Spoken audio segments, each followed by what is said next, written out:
made for the PSP, featuring pretty much the exact same game that was the case originally, but featuring a more faithful localization and some quality of life, such as increased battle speeds and being able to run faster. Didn't have the audio. Have I just been muted this whole time? This happened. Which was it? Megaten Community Marathon. I think this exact same thing happened. So I just forgot to turn my audio on. In case you missed it, hello everyone. My name is Lonne. This is Persona 1 PSP. You didn't miss out on much. There's a lot of explanation to be doing just now. And we're kind of just gonna get started with the explanation. So this is a PSP remake of the original Revelations Persona, except featuring a more faithful localization than the PS1 original. For those that played it, you are very intimately familiar with how infamous that game's localization was. It was basically, you know, some of the worst tropes in classic like 90s, early 2000s PlayStation translations from Japan to overseas. We also have a few quality of life tweaks in this game, including some faster speed in battles, and being able to sprint in dungeons, and just generally tidied up and a bit more usable and sort of modern for 2009. We're just going through our intro just now. We've got a lot of sort of dialogue and sort of pretext setting things up.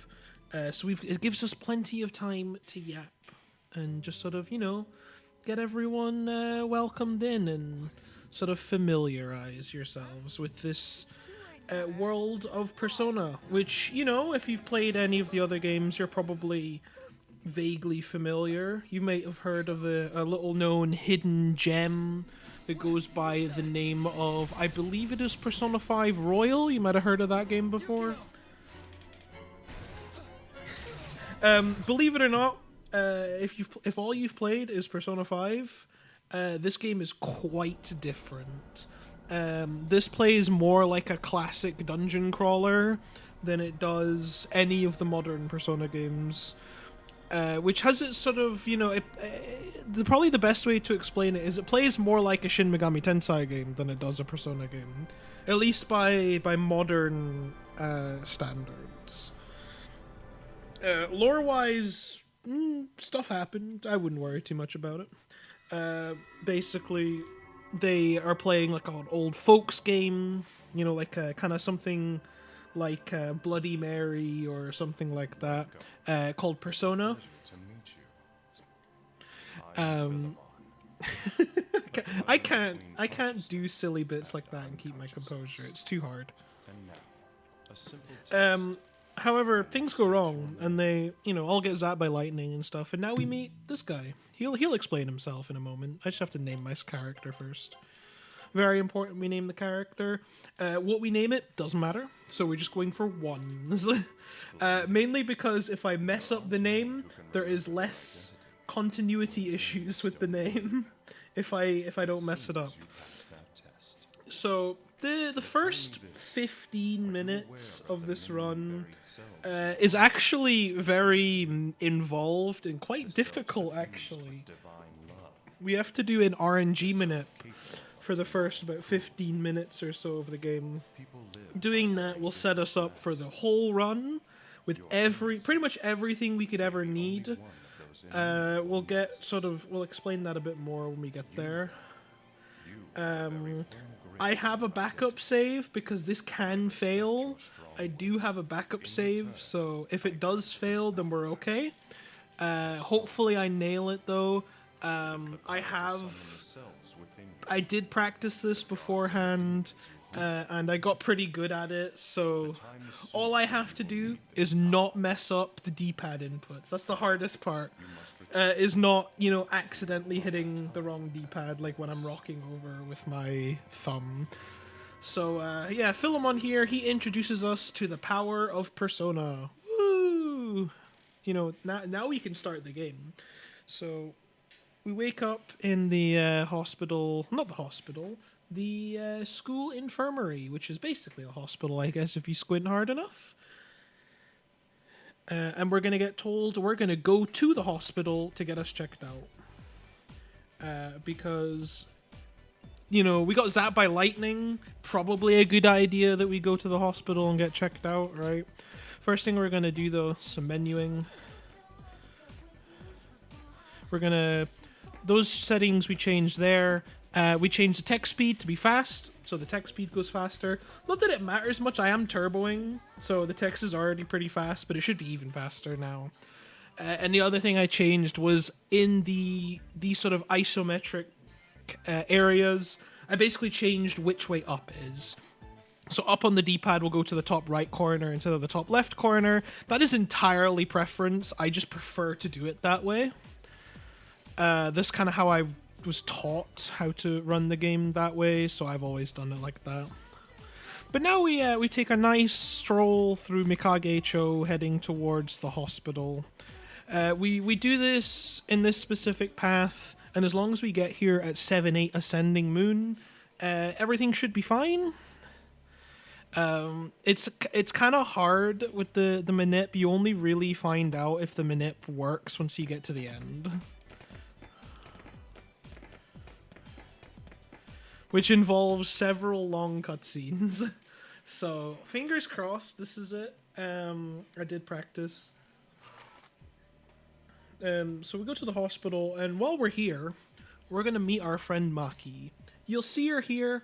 I wouldn't worry about her too much now. She's just a really sick girl. One of our classmates, good friends of ours. However, for the last year or so, she's been pretty sick, which is pretty unfortunate, huh? Just kind of being sick. Very inexplicably, right? With no sort of understanding of what's wrong with her, which kind of sucks. I can relate. I very much can relate. Except I did get better, so I couldn't have been not as bad as Maki's, I suppose. And yeah, she gets rushed off to the ICU, and now there's an earthquake. Weird, huh? An earthquake in this area of Mikage-cho, localized entirely in the hospital. You'd never believe it.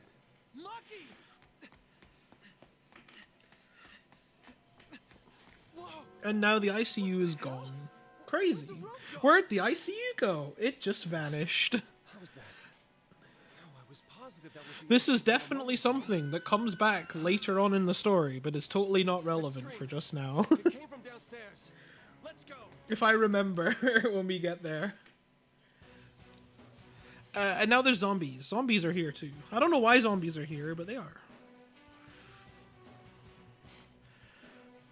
And here we have our very first awakening battle, in which our whole party members now,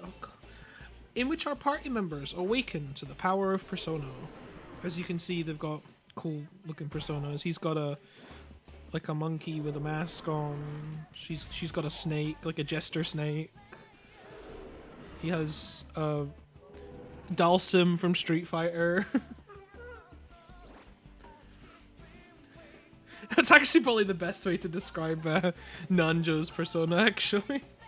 I just kind of made that one up on the spot just now. As you saw, when we level up, we get to assign our own stats. We're putting them all into agility until we max out agility. Very important we max out agility.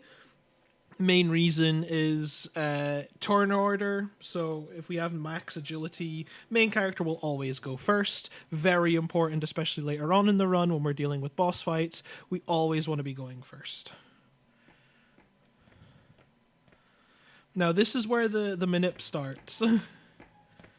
So fingers crossed, we should get 7 exact specific encounters in the exact specific places. And if we do, then we're gaming for the rest of the run.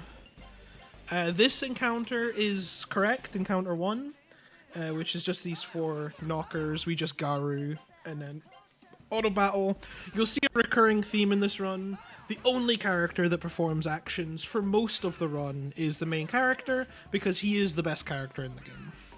What usually happens is, you're probably familiar maybe with some other Mega 10 runs in which main character kind of becomes support.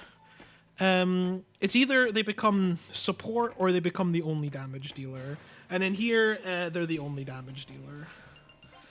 So this encounter here, we Nanjo bribe once, and then we just condescend. For negotiations, we want to recruit this poltergeist, and we recruit this in this specific order, and then it's always guaranteed to work. So that is 2.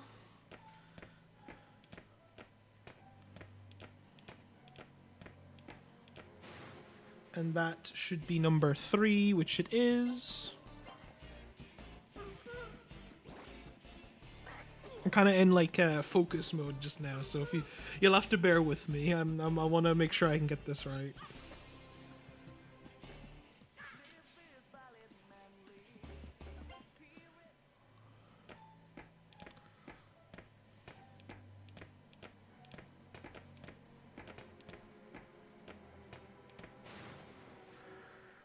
And that should be encounter number 4.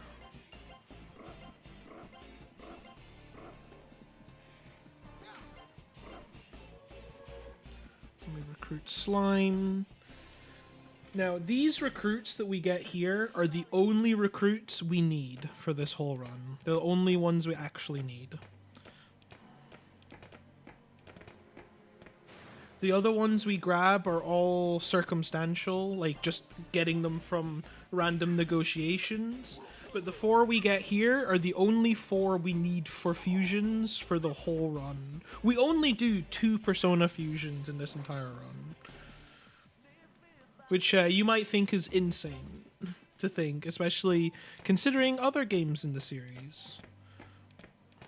Or other runs in the series, rather.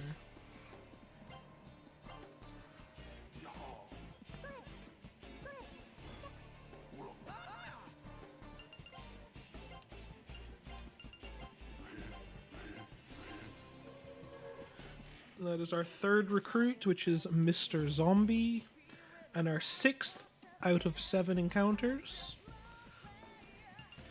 So if we get the last encounter when we're supposed to, then the manip is complete, which we did. There should be 3 pretas, which it is. And that is our 7th encounter. And that is every encounter in this hospital we will get. If you follow the same steps I do, which is kind of hard without an input viewer, but I do have clips of the input viewer. If you follow the same instructions the whole time, you are guaranteed to get these encounters. This game has not been entirely manipped, but we manip all the important sections, which makes this run relatively safe, relatively RNG free, for the important things at least, and will massively set us up for the rest of the run. Here is our party member, Ellie. We got another awakening fight. With awakening fights, we're guaranteed to level up, which we take advantage of. As you saw, we got just enough XP in the last fight to level up, so we didn't basically lose out on any XP. We managed to sort of min-max XP for this little bit. So we'll always be this the same level. Now that we're finished with the hospital, we're actually not done manipping the game, believe it or not. We have one more minute we need to do in this first sort of little segment of the game. But first we're going to save. I'm going to save in the first free slot. I don't want to overwrite my... don't want to overwrite my practice saves. We reset the game because resetting the game guarantees that we get the same seed every time, as long as we're loading from the right position. So we will load our save file that we made down here. And we're just gonna head out of the shopping mall, go on a little tour, and then we're gonna get these 3 Jack Frosts. We want to Garu this guy, guard with these two party members, fray the middle, and attack the right. And then once we kill these Jack Frosts, we will guarantee ourselves a Mabufu Stone drop. A Mabufu Stone. All it does is basically just cast the skill Mabufu, which is, you might think not the greatest. You might think it sounds pretty weak, actually. But believe it or not, our strongest move in the entire game. We are gonna break Mabufu. You guys are definitely familiar. Mabufu is the low tier all AoE ice spell, but it's gonna carry us through the entire game with like one exception, which is like the final boss. Other than that, it's gonna carry us pretty much through the rest of the game. You might be thinking, why does Mabufu Stone so powerful? Why not use, Mabufu Dine, or even, some of the Megiddo skills, because they actually do more damage. It's a case of, this is the earliest we can get a skill like this. Megiddolean takes way too long, all the other Megiddos take too long, Mabufu Dine takes too long, and all the other elements are actually slower than Mabufu. But whatever path you choose, remember that the choice was yours, and no one else's. So it is actually optimal for this run, for SEBEC, to get Mabufu. And the reason why Mabufu becomes so strong in this game is Pixie. For whatever reason, I think only 2 personas in the entire game gain magic attack when they level up. Pixie and I believe it's Satan or Lucifer. One of those 2, I forget which one it is. They're the only 2 personas that gain magic attack when they level up. And we're going to utilize a trick later on in the run that will basically let us get as much magic attack as we want. There is... Being a 90s game, there's a lot of things that are never explained well in traditional, 90s game fashion. There are mechanics that the game just doesn't explain, and they're kept through in this version. Oh. For whatever reason. One of them is called Latent Resurrection. Latent Resurrection lets you revive a character from death instantly as soon as they die, resetting the persona back to level 1. And you might think that kind of seems a bit lame. Why would you want your persona to go back to level 1? The important part is it doesn't reset stat gains. So Pixie, after having been reset to level 1, will still have all the magic attacks she had when she was max level. And will gain more when levels up again. So we can kind of abuse this fact to get a lot of magic attack, which will make just about any skill in this game really powerful. And does make the game really easy.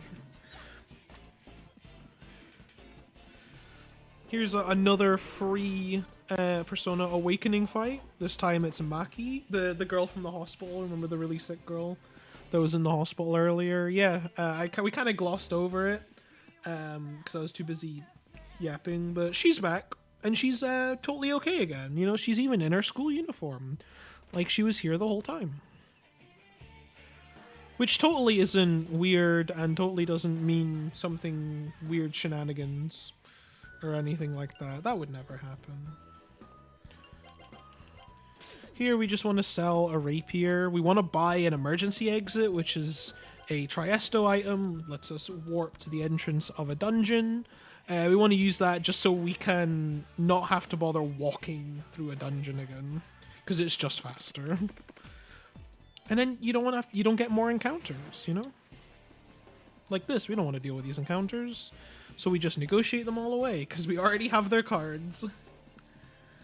This is kind of the gameplay loop you're going to be seeing. Most encounters we're going to try and negotiate away from, because we don't really want to be fighting these encounters unless we have to. A lot of them are actually suboptimal to be fighting once we get to Mabufu, because they can't actually do magic damage. Unfortunately, yes, this is one of the Mega 10 runs in which Astoma is useless. Which is a shame, because Astoma would make this run so much faster. However, Astoma works on party level average, and the main character is the only character getting any XP. The rest of the party is not getting any experience at all. For the most part, if they die, they get 0. We kind of want that, though. It gives the main character more XP if none of the other party members get any XP. So unfortunately, our party average level is basically being tanked by everyone else not being the same level as the main character, which causes issues. Astoma just doesn't work, unfortunately. We would love if Astoma worked, because Astoma would make this run significantly faster, because pretty much the one thing kind of holding the run from being as short as it can be with all these cool tricks we have is encounter rate, as you might have noticed. This game has a very frequent high encounter rate, as you might have noticed. It is one of this game's defining features, its encounter rate.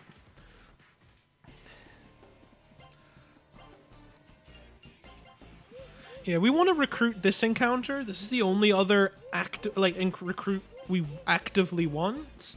The Funk. We actually need this for a Manip coming up after the police station, because we have a few Manips we do here. So here, this is where we're going to recruit our whole party, or the rest of our party members.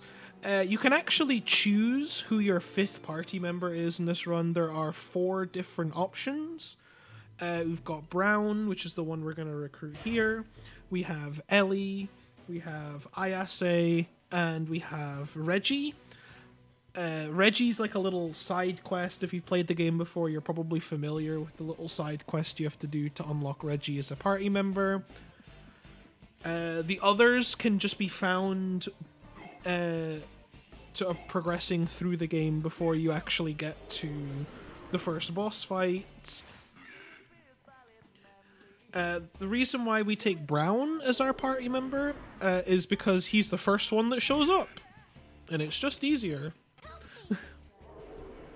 It's as simple as that. The negotiations, none of them ever come up for the 5th party member. The negotiations are mainly spread across the main character, Maki, and Mark, with a couple from Nanjo. The 5th party member could be anyone.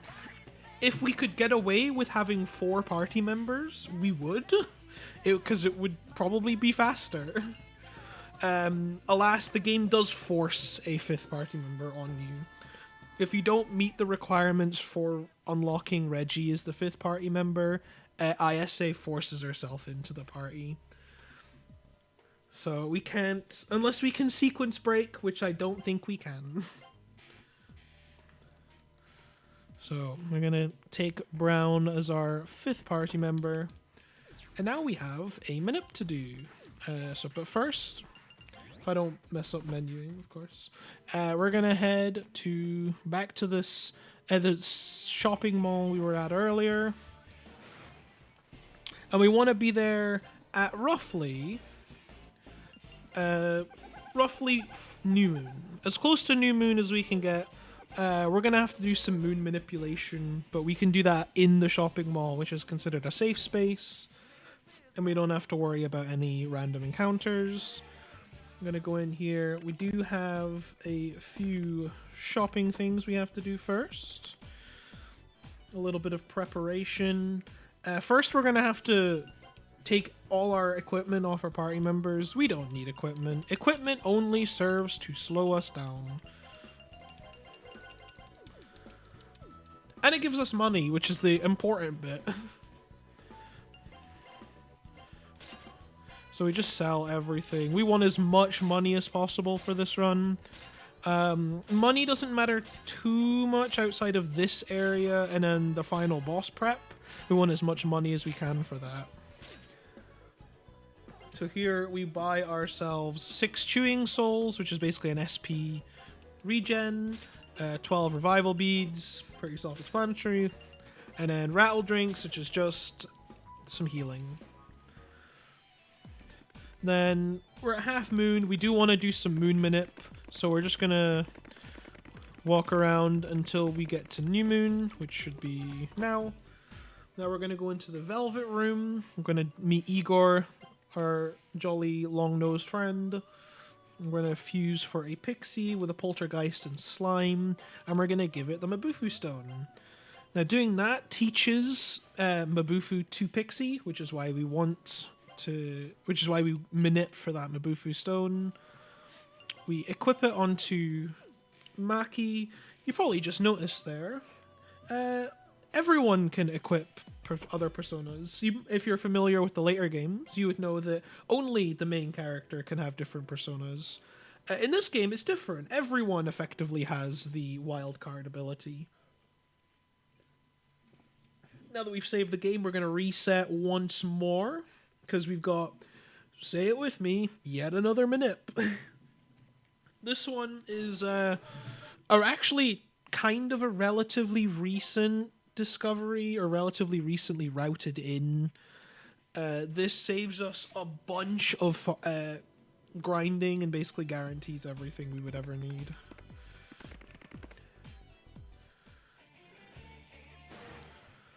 So these exact steps we're taking here gives us this exact encounter.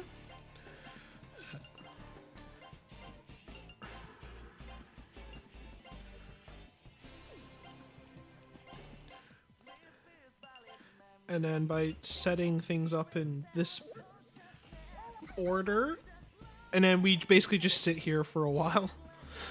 We're going to be sitting in this encounter for a while. Maki's just going to basically infinitely spam Dia. So I hope you guys have something interesting to read, you know, any good books or something. If anyone's got questions, you know, I've got nothing but time right now, so.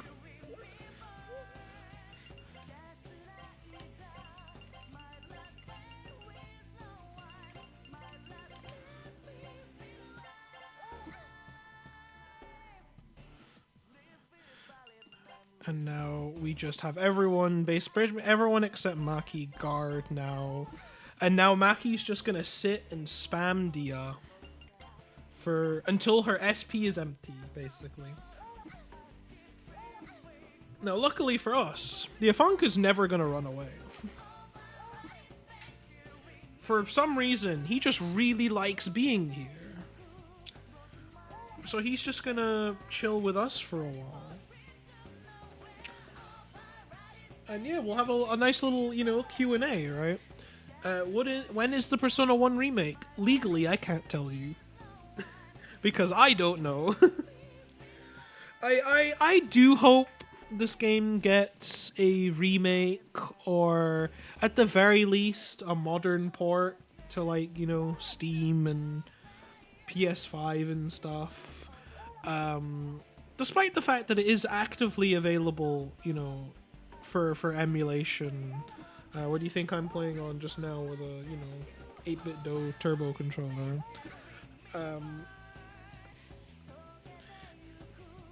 I do kind of wish the game was a bit more accessible, because I have a very soft spot for this game. This, I'm not going to say it means a lot and, you know, whatever, right? Because it's not kind of that relation, but I have a very good appreciation of this game. Not a lot of people do. This is a lot of people's least favorite game in the series. I don't think they're strictly wrong in having that opinion, but I have a soft spot for this game, for sure. Which character do I like the most personality-wise? Are we talking just this game? If it's this game, Mark. He dances crazy. What can I say, right? It's peak, you know?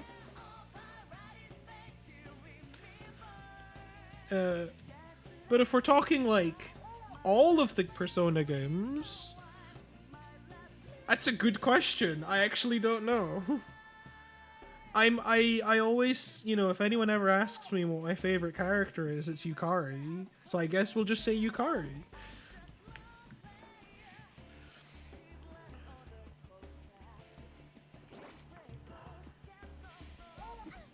We're coming close. We're almost there, which is almost out of SP. Once she runs out of SP, we're gonna stall a couple of turns longer. And this is all part of the manip. Everything we do here is very particular. So we're gonna let Maki get slapped twice by the beaver. And then because we have the card, we can negotiate away with it instantly.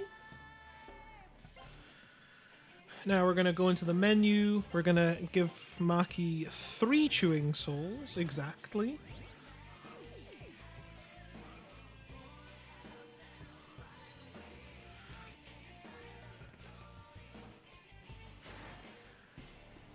And that is our next manipped encounter. We want to do a little setup here.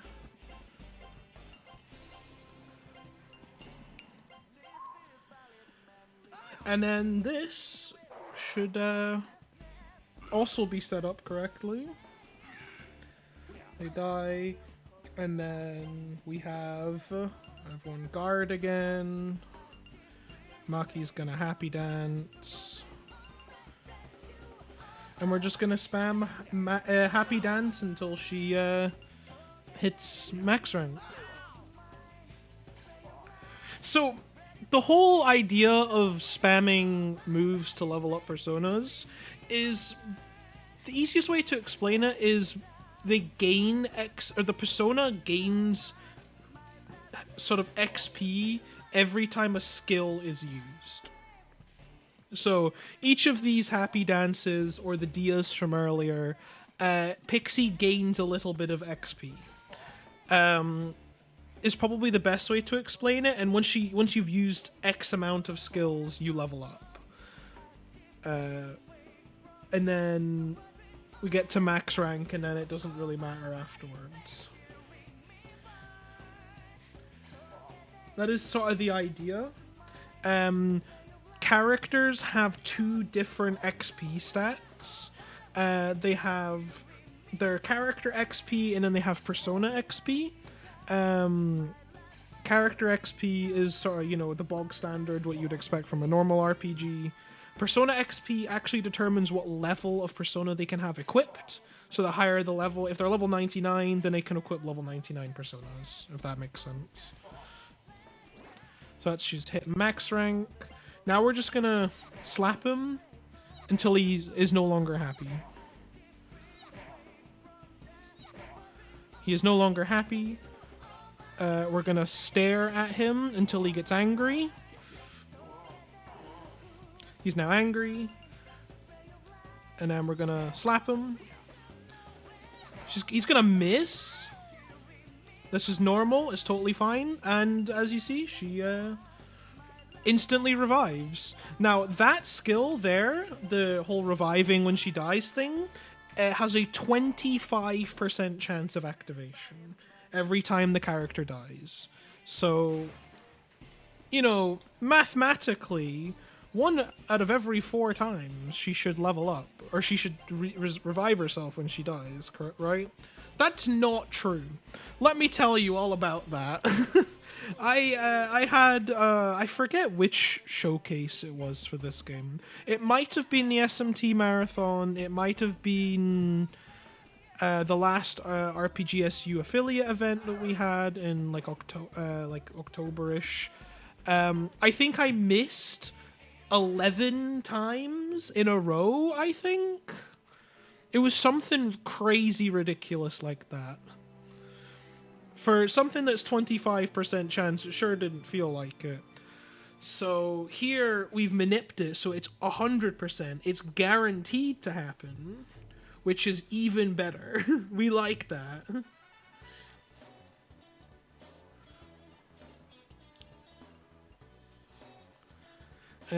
We still have the revival beads. We keep them as backup in case the manip fails or breaks for whatever reason. And we can use them later on in the event that characters die.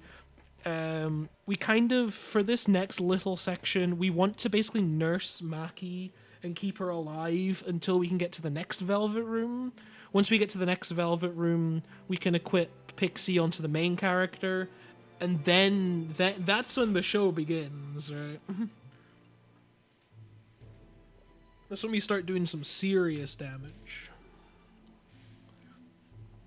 But for now, we've entered an abandoned factory and found a secret entrance to the SEBEC headquarters. You might be thinking, oh, SEBEC, that sounds like the category name. They must be related. You'd be right. SEBEC is the main storyline for this game. This game has two storylines. You've got SEBEC and you've got the Snow Queen's Quest. Snow Queen's Quest is like an optional side quest thing you can do, whereas this one is considered like the main canon, right, for the game. Now I'm going to do my boy Scion, very proud. I'm going to save. Every save point I walk across, we're going to save the game. Until we beat the first, or until we get to the next Velvet Room, this area is actually kinda sketchy. There are encounters that can kill us, and will kill us, if we're unlucky, so we wanna take a little bit of care here.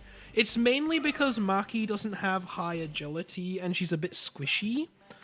So she dies really quickly, and because she has low agility, she can't outspeed all the enemies, which is a problem, because if she can kill the enemies in one turn, it's just how is she gonna kill the enemies in one turn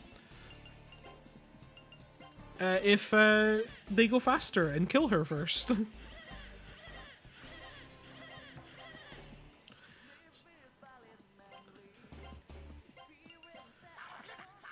Now, despite the fact that we're now basically overpowered, we can't kill everything, unfortunately. There are some encounters that have nulls of magic or repelling magic or whatever. So we're kind of forced to use the power of words. And we have to try and, you know, speak nice things to the demons in order to get them to leave us alone.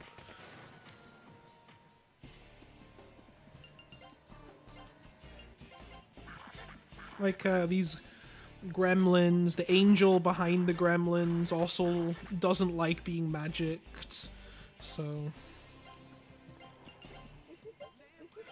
we have to talk with them. Later on, we do get access to guns. Guns do make this a bit easier, because most, if not all, of the demons we can't kill with Mabufu, we can kill with a gun. So the solution does become just use a gun.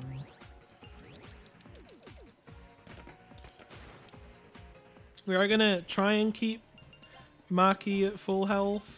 Relatively. These encounters are actually fine. I'm okay with getting all these encounters we negotiate away from, because that just means less chance for Maki to get killed.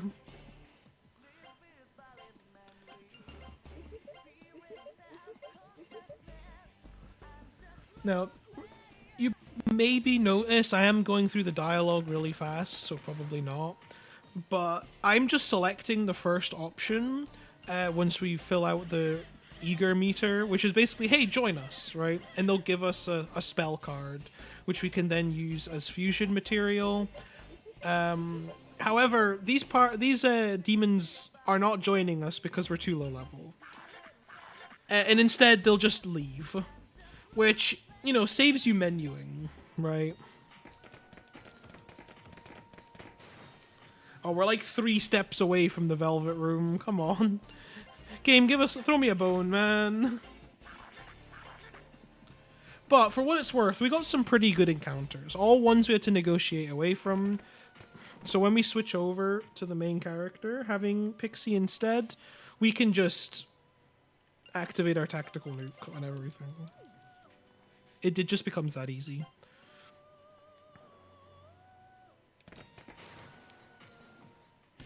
Now we don't have to worry about Maki dying, because Maki's not the one with Pixie anymore.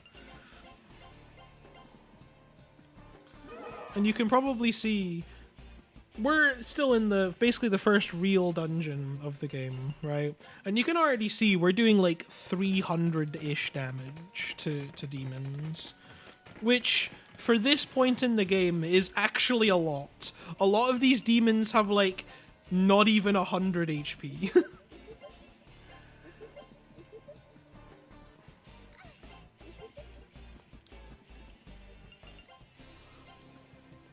So we will be one-shotting a lot of these demons. And that's kind of the whole point of the setup we do, is we can one-shot a lot of random encounters, and then we kill bosses really quickly as well. We don't one-shot any boss in this run, unfortunately, because it would take too long to grind that out. But it would be a funny thing to do. You know, kind of like, I'm sure someone will have seen these videos. There's I think a guy made an Elden Ring video, I think it was, where he's like, this whole premise is leveling up so much that you just one-shot every boss in the game.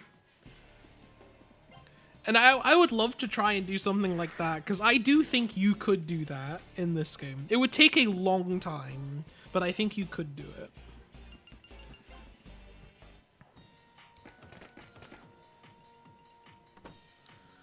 But we finally made it to the end of the SEBEC headquarters, and we're at our first boss fight. Here we meet Kandari. He's basically the leader or president of SEBEC, and he's the big bad. He is the main villain for most of this game. So obviously he has a persona too, right? First of all, right? And we're, you know, not going to fight him here, unfortunately. But we will, we'll come back to him later on, for sure. Now, we want to try and have most of our party members die here. That would be optimal. If they don't, that's okay. But the more that die, the better.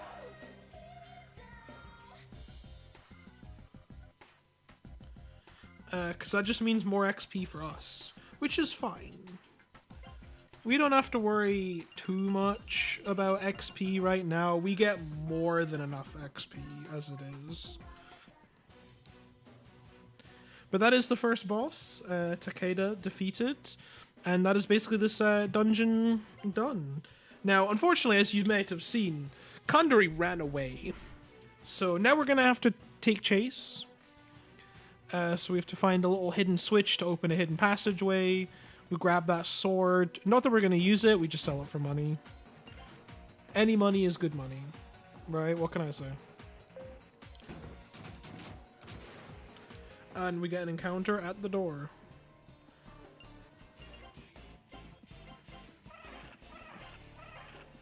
Which is just typical. Leave it to this game to give you encounters just before you're supposed to go into doors. It happens a lot, actually.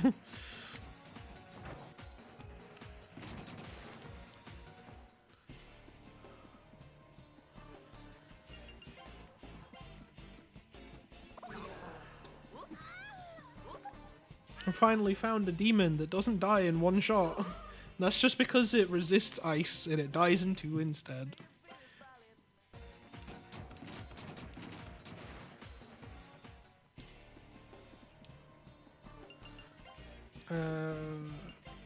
And we've also found a demon that doesn't die to Mabufu because it absorbs it. But that's what Zio's for. Zio does the same job.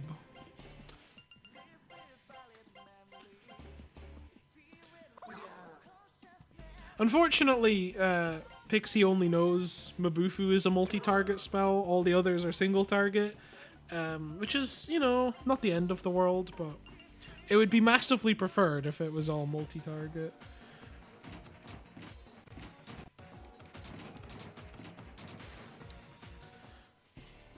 I'm trying to remember. Oh god. 4 of them. Well, I hope you liked Zio 4 times, because you're getting Zio 4 times.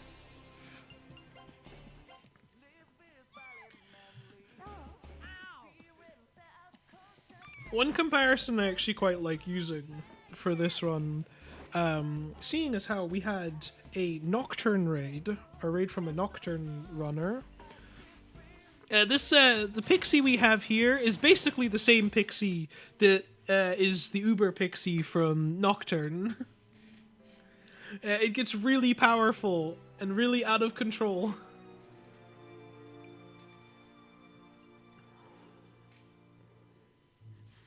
Some might say this is the original Uber Pixie, because technically this game came out first. Because you can do this in the PS1 version. This is all entirely doable. It's just we don't have RNG minutes for the PS1 version.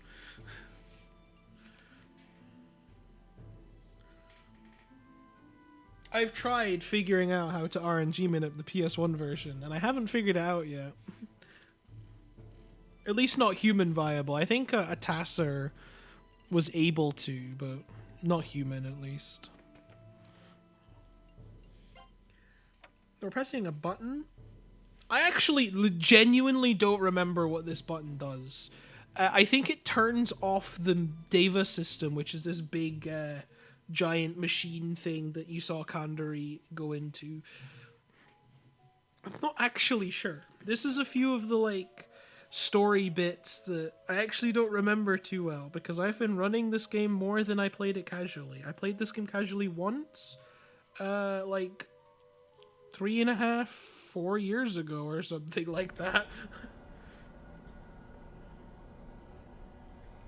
And I've not actually casually played this game since.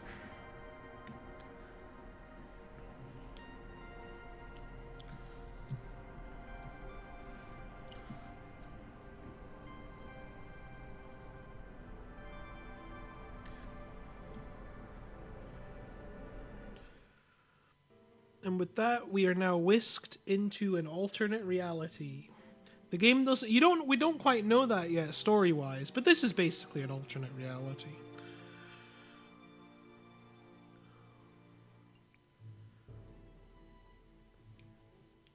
As you can see, we are back at the school, but the name of the gym is Old Gym. I wonder why it is called Old Gym. Could it be because we're not at the real version of the school? Maybe.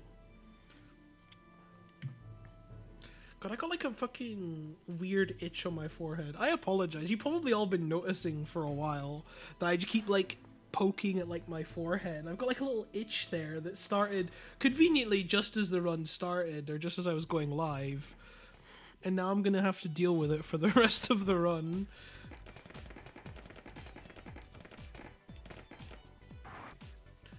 Now that we're in this old school, we're going to meet up with a classmate of ours. This classmate is actually from our real world and got sort of, kind of like us, kind of got teleported here on a, you know, out of nowhere. And it's just been kind of stuck here ever since. He got beat up fighting some demons, which is why he's in a cast. And now our school has turned into a dungeon.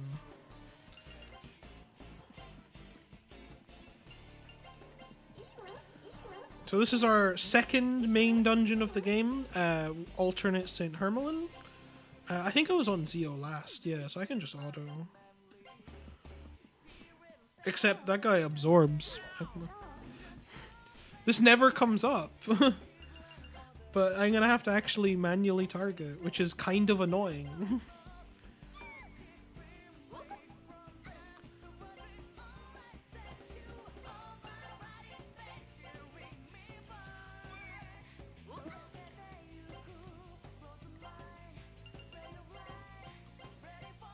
Another thing players, or viewers rather, will have noticed probably, is we have a lot more health than the rest of our party does.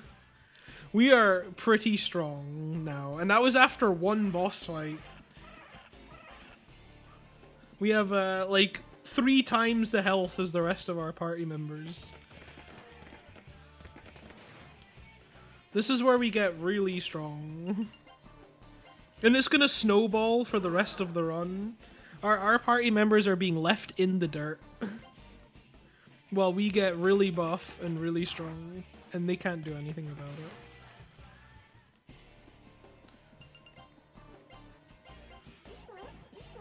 Yeah, the XP system in this game is effort-based. So the more a character does in battle, the more XP they get. Which is why you see the main character getting more XP than the others. The other party members are pretty much getting XP just for surviving the fight.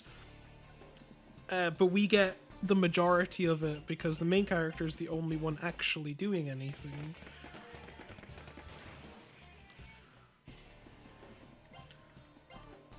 We got one of my favorite SMT demons, Invisible Basketball.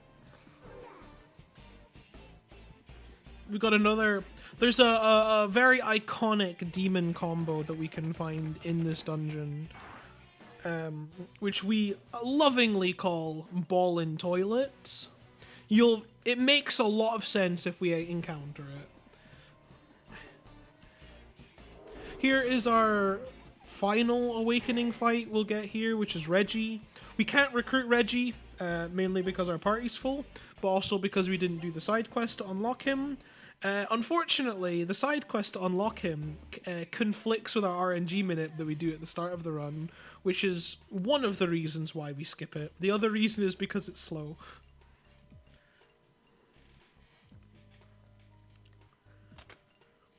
So he's just gonna, be cool and edgy or whatever and leave. And we're gonna follow him because he's actually going in the right direction to leave the dungeon. I don't like all these Lilims that we're getting. It's kind of scary.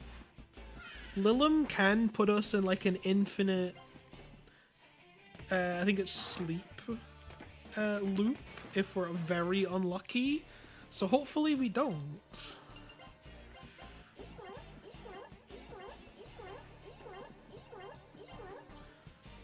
The negotiations are giving us some good favor just now. But I really don't like that we keep getting Lilim.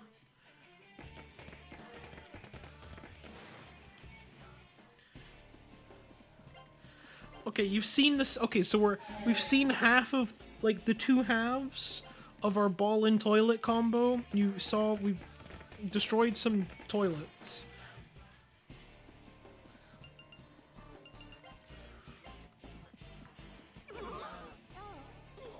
It's okay. Reflect doesn't hurt much. Yeah, there is a combo or encounter in this dungeon here where you can get the toilets and the basketballs at the same time, and it does just look like the toilets are balling. What can I say? So we've managed to get to the end of this dungeon here, and of course we get a boss fight at the end of the dungeon. Now, we're actually kind of, because of that last encounter we needed to Zeo, we're actually entirely set up for this boss fight. Because this boss fight we have to Zeo, we don't, I believe it, like, nulls Mabufu, so we have to Zeo it instead. Which is a rat with a machine gun, in case you're wondering. You know, as you do. But we just, Ow.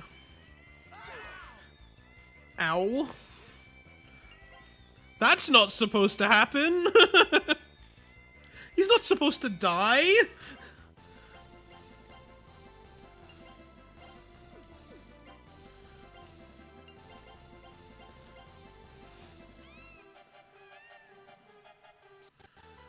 It's okay, it didn't actually matter that he died, because no one else died, so it's fine.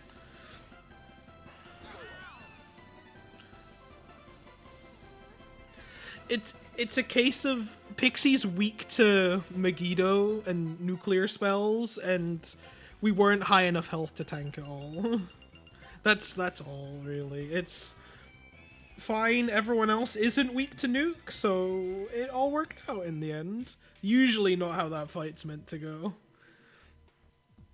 Usually everyone else is supposed to die instead.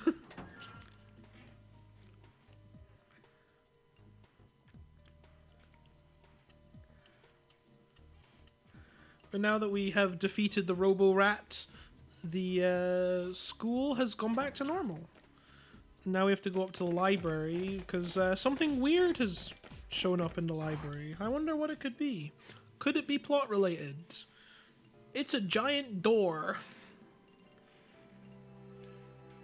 This door, believe it or not, is the final dungeon in the game. Unfortunately for us, we can't open it yet. We are missing some keys that will let us unlock the door. And that's pretty much what we're going to spend the rest of the game doing. Is getting some keys to open the door.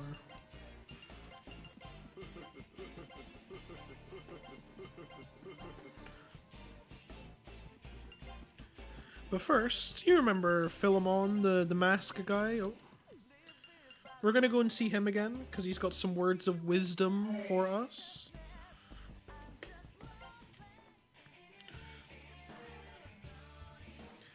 I'm gonna let him yap. I'm gonna give my voice a rest for a moment, because I've been talking for like an hour straight or something. I want to give my voice a break.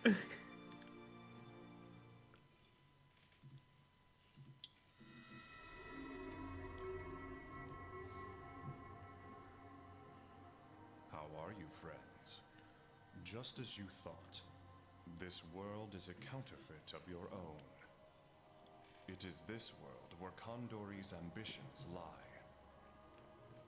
If you pursue him, you will eventually discover the nature of this world and how to return to your home world. Condori has made his fortress on the east side of town, where he is searching for something. Should it fall into his hands, there will be no tomorrow for either world. You must stop Condori. The first step is to use the subway terminal to reach the east side of town. But the gate has a guardian. Look for the expel mirror. There you go, he's given us some stuff to do. So in order basically to navigate through the subway that we need to get to our next dungeon, first we need to make a little detour and grab a mirror, which basically lets us fight the mini-boss that's in the subway. Do that. We're going to take a nice little quick detour in the shopping mall. We do this mainly because we don't get any encounters. That's the only... One, it's objectively the correct path, but also we just don't get encounters, so... You know, anything to not have to deal with any encounters, or... And with that, we now have our mirror. Wow, yippee. It would help if I didn't, you know, roll and hit the wrong D-pad. That would have been helpful for getting into the subway.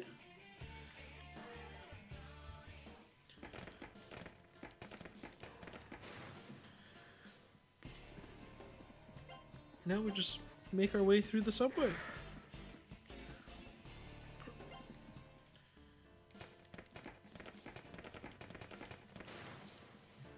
I've actually gotten to the point. I never thought it would happen, because I'm not amazing at remembering maps. But I've actually gotten to the point where even though I haven't actually ran this game properly since I got my records about 3.5 months ago, maybe 4 months ago, I can still navigate through at least a lot of these early game dungeons without actually having to refer to the maps that are sat beside me.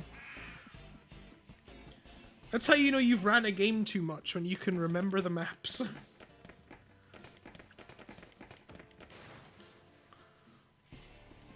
And some of the negotiations. Some of these encounters you get so frequently that you do just remember them off the top of your head.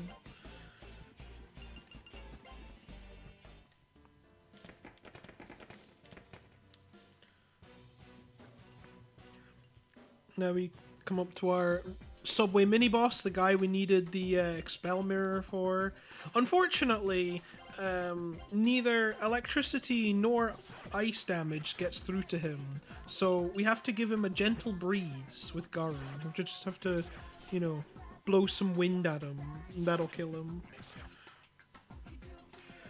And he's just gonna stand there and do nothing about it. He's gonna, like, Tarunda, he's gonna Secunda, and it's not gonna do anything. For some reason, funnily enough, Tarunda doesn't actually really change how much damage we do. I'm not sure if this game does use Tarunda, or if it has Taru Kaja and Makakaja, so like physical and attack split. I'm not actually sure. But all I know is Tarunda's not doing anything to our damage output.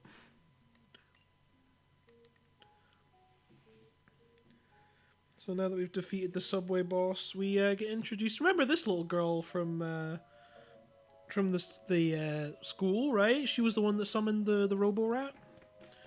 She'll show up a few times in the story. She's kind of important, you know, just a little bit.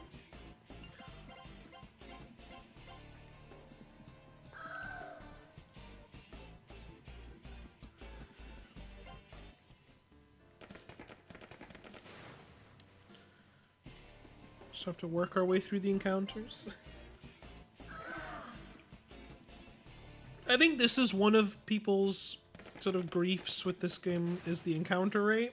They're not wrong. As much as I love this game, they're not wrong. The encounter rate is something. Good thing, bad thing? You can be the judge of that one. That's one thing I would expect if they ever re-released this game or remade it, remastered, whatever. I expect them to tweak encounter rates, or at least give us an option to tweak encounter rates. Because I don't think they ever mutually were able to agree on an encounter rate. I know the PS1 version had 2 different encounter rates depending on which version of the game you played. The North American version, I believe, had a lower encounter rate than the Japanese version. This one has a different encounter rate than both of those games. So who knows?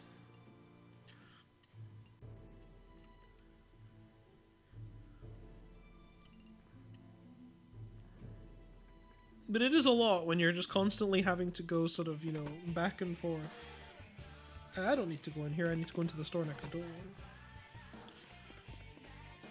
And we buy a Bufudyne Stone and 2 emergency exits. Buy the Bufudyne Stone for a later boss fight, it just helps us kill it quicker. And then 2 emergency exits because we need them both here. One to escape the dungeon, and another one for fusion later. For our second and only our second of the only 2 fusions we do in this run. I'm gonna save the game real quick because I said I would save for Scion's sake.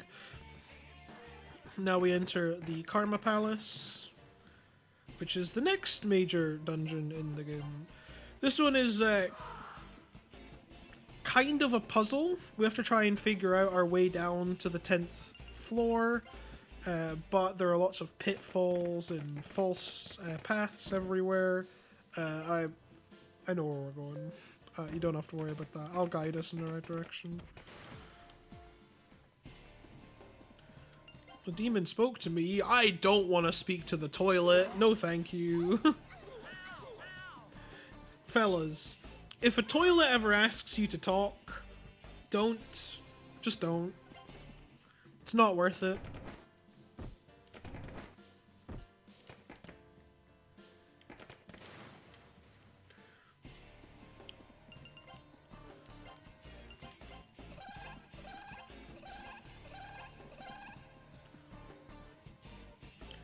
Instead, if a toilet approaches you and asks to talk, you should hit it with a mabufu and see how it feels.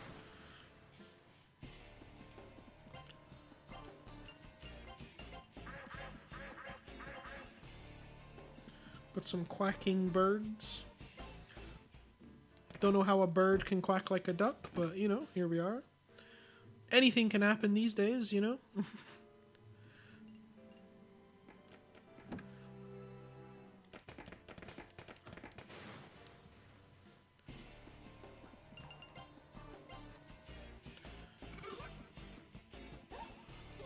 None of these guys died in one turn, which is kind of annoying.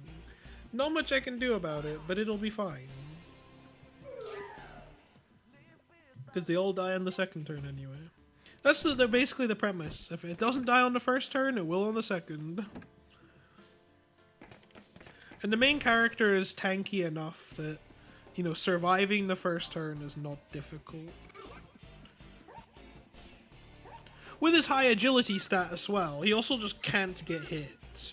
He has a pretty good evasion rate as well, which also helps.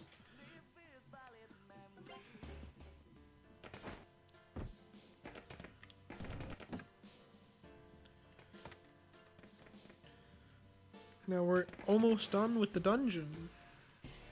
You might think that was quite a short dungeon, huh? I'm surprised you were able to beat it so quickly. Ignoring the fact that I know where I'm going, of course. And you'd be right. That would be too short for a dungeon. So of course, the game's going to throw us a curveball. The curveball being we have to do the dungeon twice.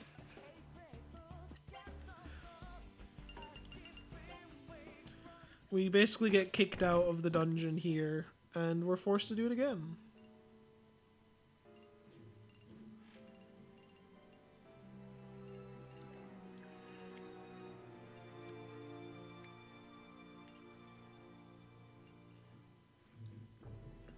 Good, I went through that drink a lot faster than I was expecting to.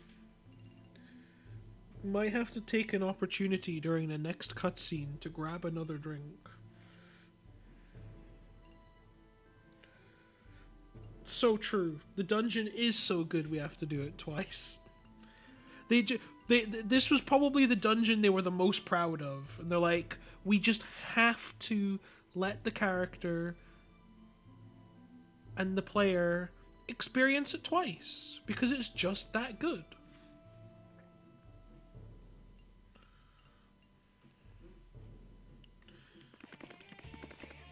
Believe it or not, the path is the exact same. So you remember, you see these little highlighted squares? We're just going to follow the highlighted squares. And we're just going to do it again. Now, we want to be max level with Pixie again by the time we complete this dungeon. So by the time we get to the boss, we should be at max level. We should be close to max level. And hopefully we get to max level. That would be nice. The only character that got hit by the bind is the main character? Really? You could have hit anyone else. It just had to be the main character. The game's just doing a little bit of trolling. Because it likes to do that. That is Persona 1, alright. The game I know and love will do anything to troll me. There you go, it's Pixie's max rank now. So now we can just go straight to the boss. We don't have to worry about farming or anything.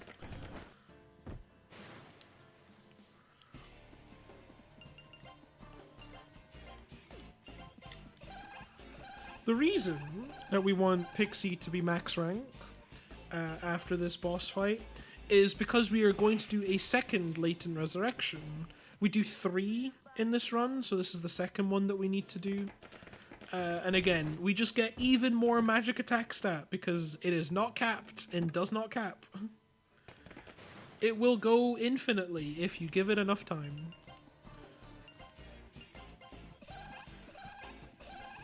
And we also minute this one as well, so hopefully, fingers crossed, we get to the save room at the right moon phase, which I think is 3-8 ascending. I don't know, we're on 1-8 ascending, so hopefully we can get to the final area and beat the boss at 3-8.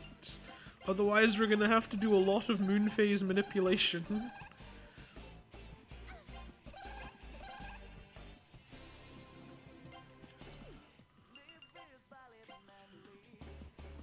Which is just us running in a circle, basically. We also want Maki to stay at 1 HP. Partially so, you know, she dies instantly in the boss fight, so we don't have to give her any XP. That's one reason. The other reason is we need her to die for the Latent Resurrection.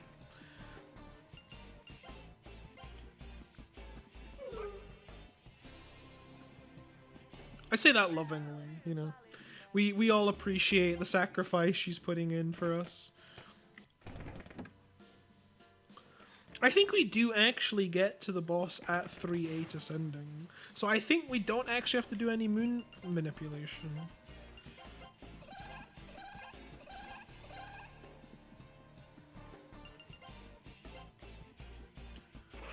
Which will be neat for us.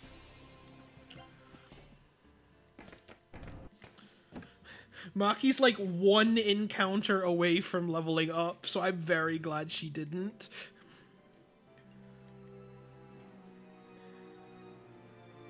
Now here we have a dialogue option we want to choose. We want to specifically choose the second option.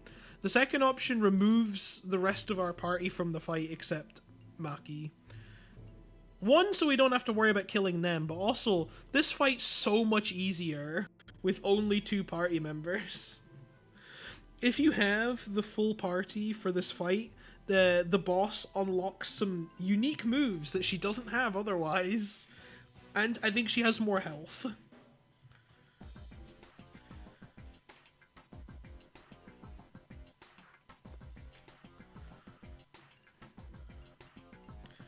So, we just want her to kill Maki.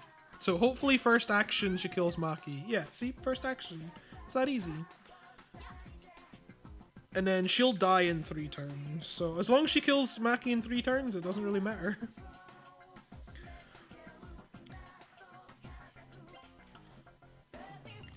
And with that, we've also practically maxed out our agility stat. You might wonder, why are you leaving it at 89 when it clearly goes to 99? We buy an armor set very soon that will give us plus 10 on all stats. So it'll give us 99 agility, and anything more than 99 agility doesn't do anything. You're just like overcapping for no particular reason. So instead we're going to put our points into dexterity instead of agility now that we're at 89. Dexterity, the main benefit of dexterity is it improves our gun damage. Because we are going to buy a gun as a backup weapon. In the event that we get into an encounter that maybe a negotiation fails because we got some really terrible RNG. Or maybe it's faster to kill them with the gun. Whatever happens, it just gives us an out. and main character can't die anyway, so giving him a gun is totally fine. First, we're going to go and do our final fusion. We're going to do a Phalag with a Mr. Zombie and a Praetor. We're going to give it an emergency exit. Giving the persona an emergency exit teaches it the skill Triesto, and we even got a fusion accident. I can't skip this cutscene. That doesn't happen very often. It'll probably still be Phalag though. That's usually how this goes. Yeah, it's still the same persona.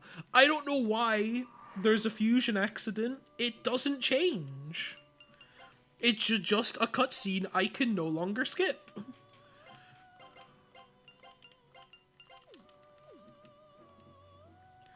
So we equip Phalag on the main character, and we give Maki the pixie so that she can do our little death trick.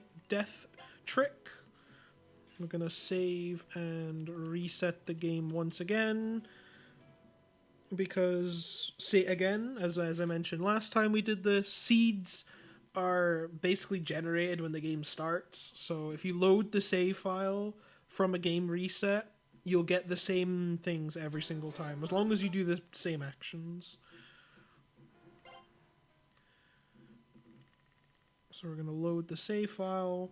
And then first thing we're going to do, before we do anything else, we're going to go into the battle menu. We're going to change our battle formation to our second default one, which basically puts everyone in the front. We're going to do a quick little loop. And then here, main character is just going to twin slash the little guy in front of him. Everyone else is going to guard. Phalag learns Triesto. Everyone else dies. Maki instantly revives herself. And now you're wondering, oh, how do we escape this battle? We just escape. Oh, we didn't escape. Maybe I should try escaping again. And see if that works. And we escaped. I think this one is a guaranteed escape. You're always guaranteed to escape this one without wiping. Whether or not you escape on the first or the second turn is entirely dependent on if anyone else dies. I think if another party member dies, then you don't escape on the first turn. It's never consistent, and I can't be bothered figuring it out, because in the end, you still escape, so it doesn't really matter, actually. Like, there's no threat, so I've never worried about it.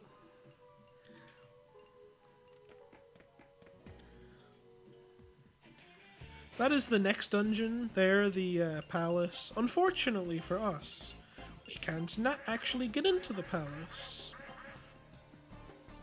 Because the door's locked. I don't have a gun equipped. Yeah, I kind of forgot. I don't have a gun equipped. I was just gonna shoot them because I don't know any skills. And these guys don't die to... These guys don't die to Zio. Or to Ice. Unfortunately, we're very happy now. I kind of need to stop being happy.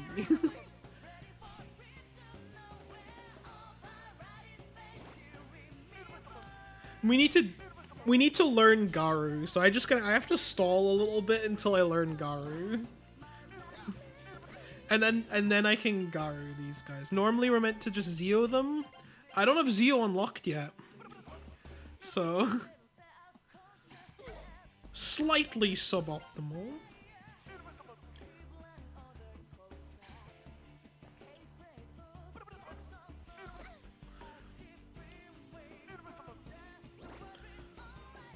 Hey, now we also know Happy Dance.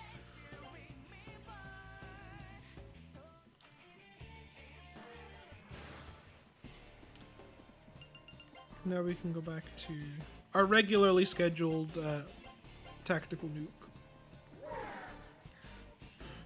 Just everything just dies with so much damage numbers. It's great. So now that we can't get into this next dungeon, we're gonna have to go back through the subway first. And we're gonna have to do a little mini dungeon, the Lost Forest, instead, so that we can get a key item that we can... I'm pressing down on my D-pad. I was pressing down on my D-pad there. The world map can be funky depending on where you're standing. It can just be funky like that.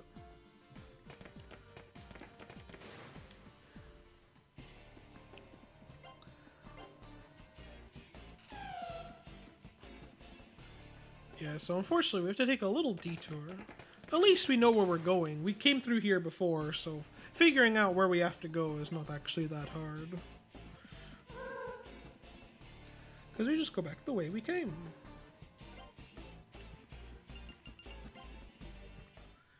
And then once we go back, once we're cleared through this dungeon, and we go through the subway for a third time, then we can buy a gun.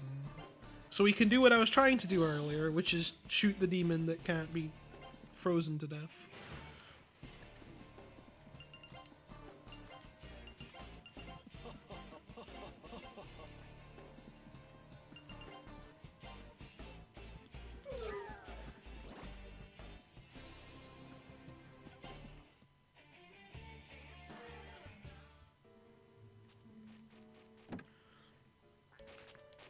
Now we are in the Lost Forest. This dungeon's... Every dungeon kind of has a gimmick, right? It's a very much a Mega 10 thing for each dungeon to have a gimmick, pretty much exclusive to it.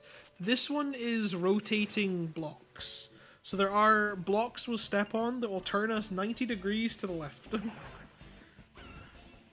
I know where they are because I have a map that has them all. And in order to get around it, I will just face the right direction.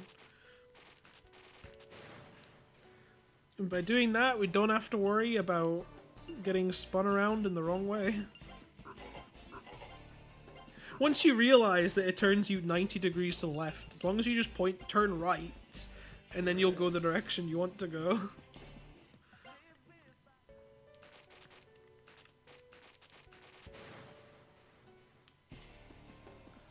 The tile in front of us is also one of those tiles, so I need to immediately turn right.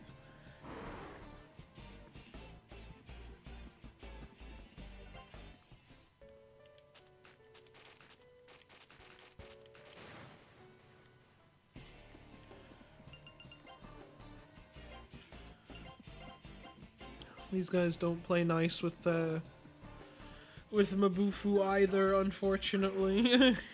You get used to which demons you can and can't Mabufu, so I just instinctively know which one's which.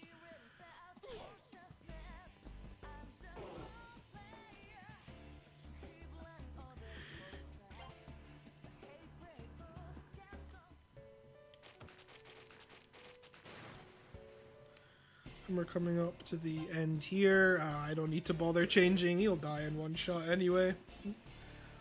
Slightly more optimal menuing.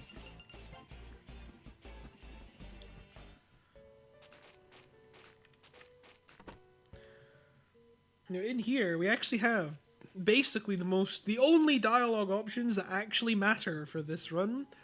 These dialogue options here will determine which ending we get, and we get the true ending for this run.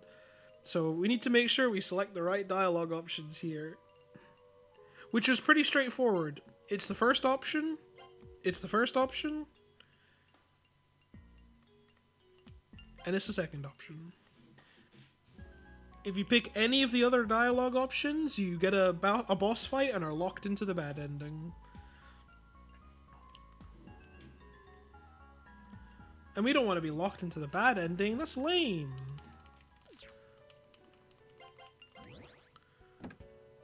And now we have Triesto, so we could just leave. It makes it so much easier for us.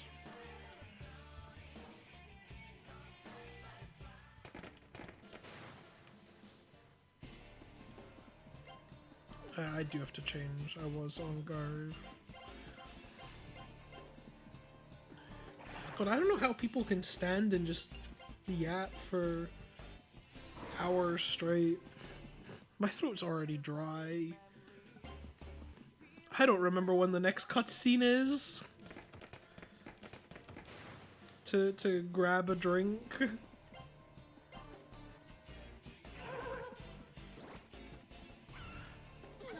And there's no like grinding. We don't do any grinding. We've done all our grinding. And that was that first resurrection minute. That's the only grinding we do in this whole run. Yeah, if I try hard enough, we can make anything a cutscene. This could be a cutscene if you try hard enough, right? Problem is, I don't know how to make this a cutscene. I'm too good. I'm too good at the game. I know what I'm doing. I could just get up and leave. I would rather not do that, though. I'd rather, at the very least, you know, do it at a point where the game is playing itself.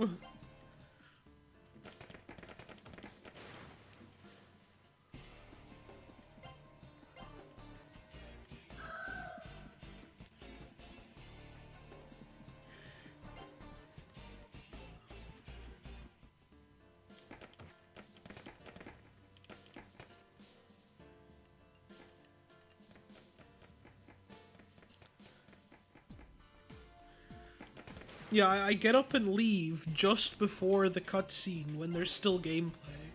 Or we sit through the cutscene, then we get to gameplay. And then I'm like, yeah, okay, I'm gonna go and get a drink and pee or something.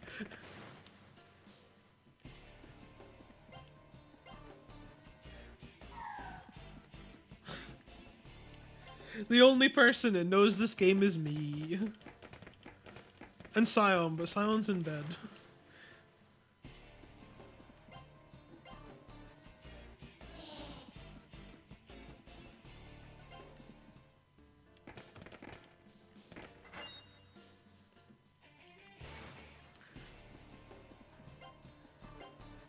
Yeah, that is actually a factually true statement. No one has ever played this game before. This is actually a world's first.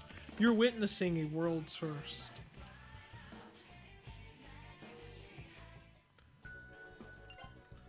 The first live recorded completion of Persona 1.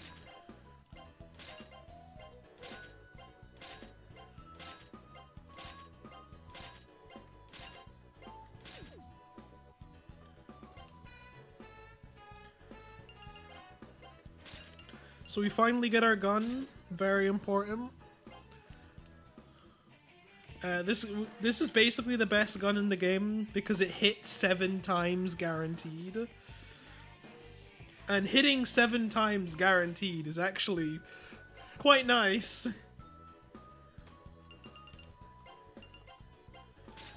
Buy some Agidine stones. We need them for a boss fight later on. And then we will also get ourselves the armor set that gives us plus 10 to all our stats. I think we just barely have enough to buy it all.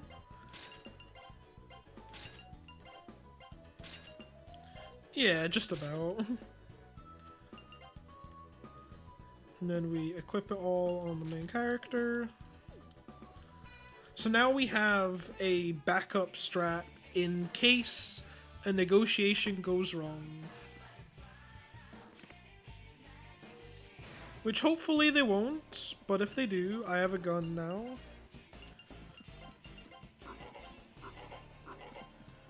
And anything that can't be Mabufu'd away can be gunned.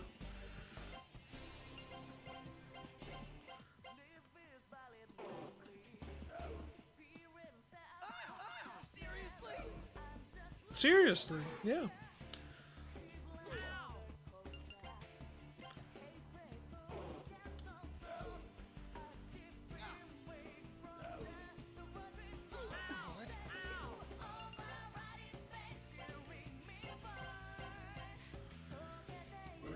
Yeah, the guns, the main character's guns specifically best gun in the game. It just hits everything. All the other characters have like range restrictions or can only hit in certain amounts of targets, or they have really low firing amounts. But the main character's gun is just a machine gun.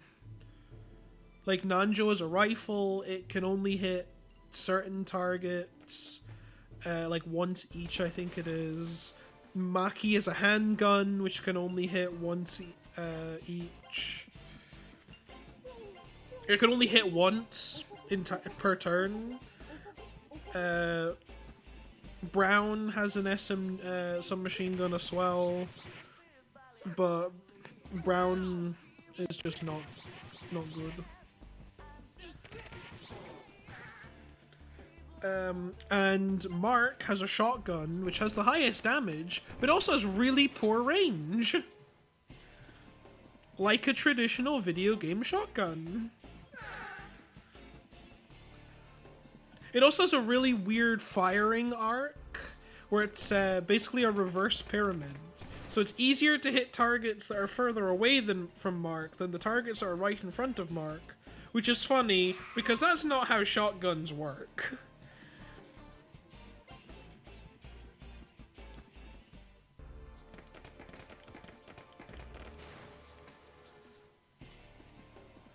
So we don't bother with that.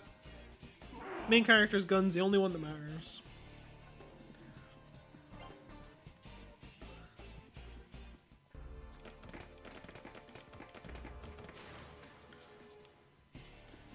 Anyway, I feel like we kind of missed a few story bits after all that yapping and stuff. We've kind of just glossed over the fact that we're now in another dungeon. So we found the compact, which is the sort of key we needed to access this dungeon. We put it in the keyhole, I guess, the door hole, whatever you want to call it, and it got stolen by Condori, to the surprise of no one. So we're gonna walk our way through the dungeon and confront Condori, because he's here, you know?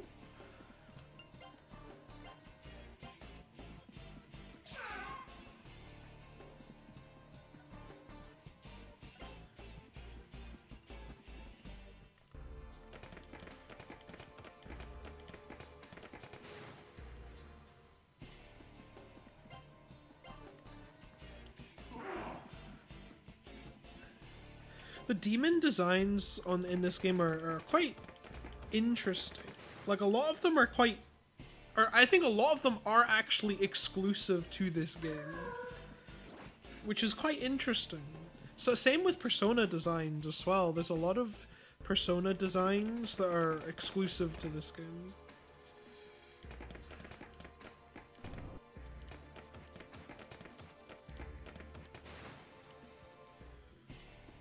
I forget who the artist for this game was. I forget, it might have been Sojima. But I actually think a lot of the designs here are pretty cool. You can definitely clearly see the inspirations, right? And you can see similarities. There are some here that have completely unique models and designs.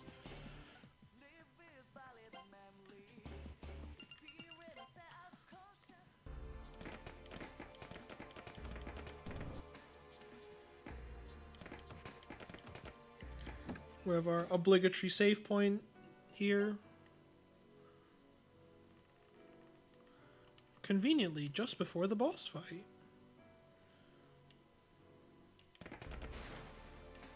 And also an encounter.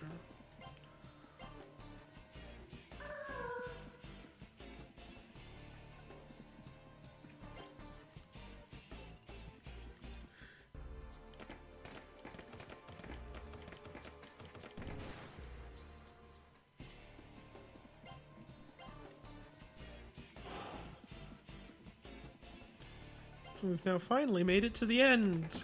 It would have been very funny if we got an encounter right before the door.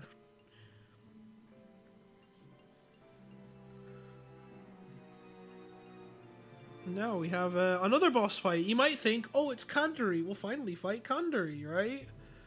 We're not gonna fight Kandari. That's not happening. You think that's happening, but no, it's just a cop-out. Actually, here is a cutscene. I will grab a drink once this cutscene begins.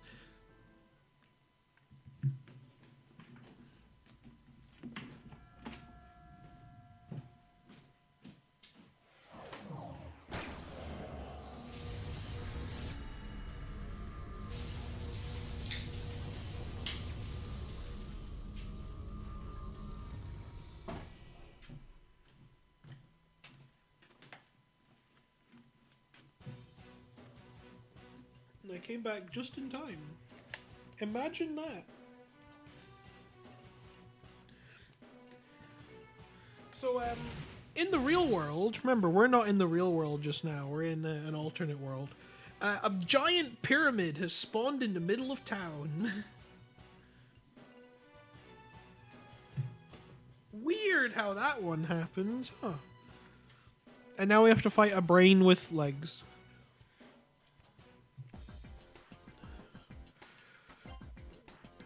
You know the strat for this one? Mabufu. Now, this guy dies after, like, a set amount. It's like 14 or so. I actually don't remember how many times it takes to... how many hits it takes for this guy to die. Once all the party members are dead, we're just gonna throw a Bufudyne stone at him and just, you know, go with it. It might kill him. It might not. Or we could get muted. Being muted is also nice. Can we just... I would rather we didn't get muted, though.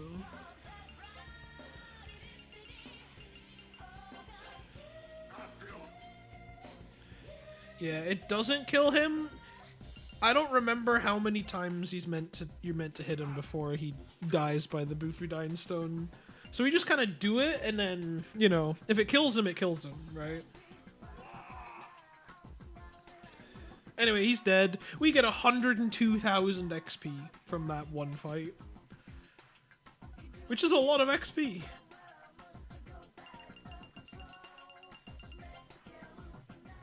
And the rest of our party members got nothing.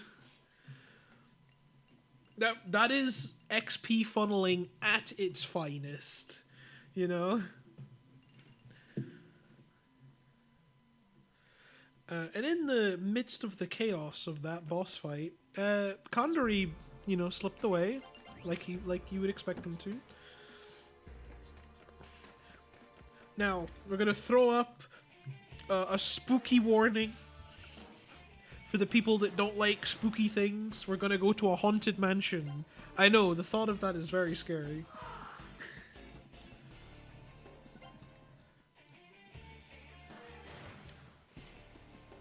Try not to get too scared by the haunted mansion, please.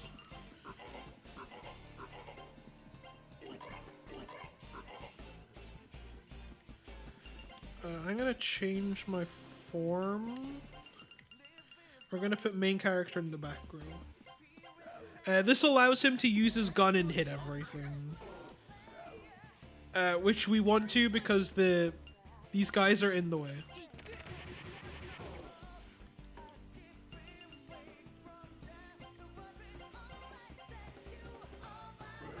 How inconsiderate of them to be in the way and not die to Mabufu. Oh my god, I'm right by the entrance.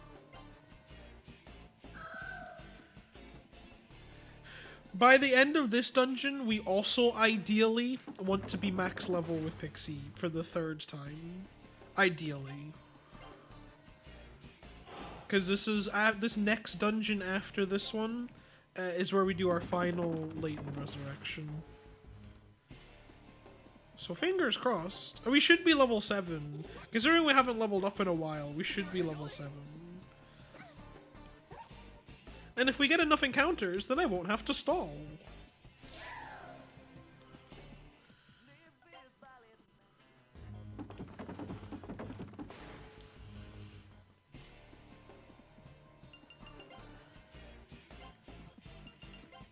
This one we can just sit here and Zeo them.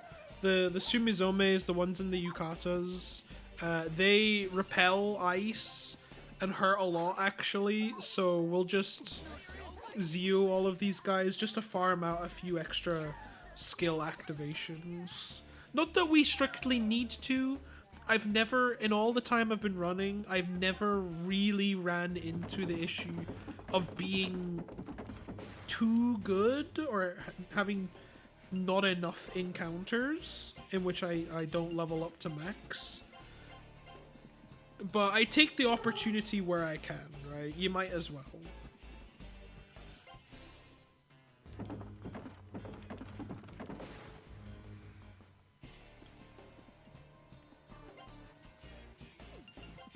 Especially with all these encounters we're getting.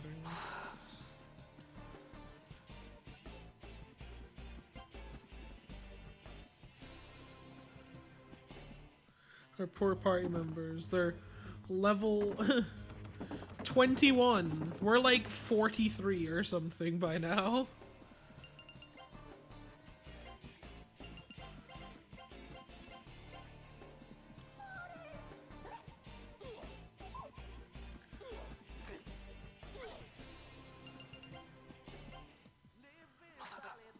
We appreciate the body blockers service. Tanking all the hits for us so that the main character doesn't have to.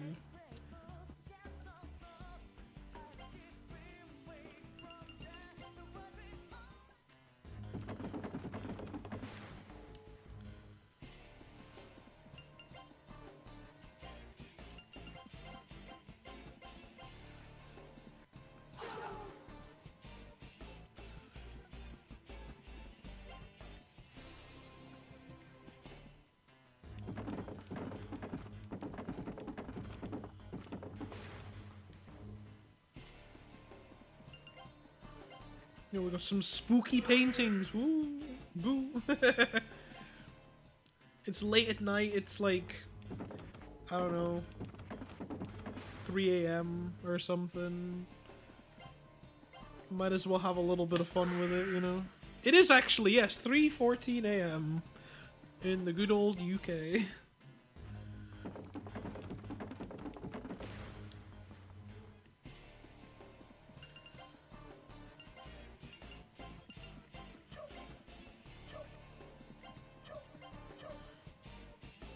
See, we even scared him away, you know? We're not normally... He's not normally meant to be scared away. We're normally meant to make him eager, but... I'm okay with scaring him away. Alastor is a very... very brutal demon if it can get off its attacks. It knows the skill Hell Eyes, which can inflict stone. It has a high chance of inflicting stone. And I have had multiple runs die to all the other party members being dead, failing a negotiation with Alastor, which happens more often than you think, and the main character getting stoned. And if he's the only party member left and he gets stoned, you just game over. Because I can't act anymore. Which, as you can imagine, kinda sucks.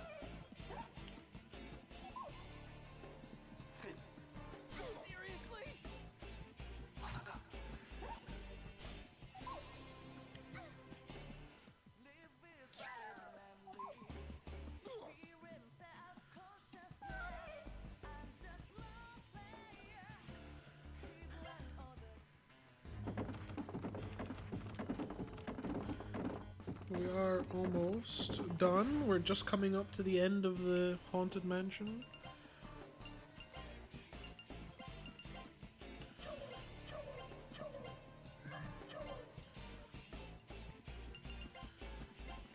Kind of annoying that we're getting all these Sumizomes, because that just means I can't Mabufu everything.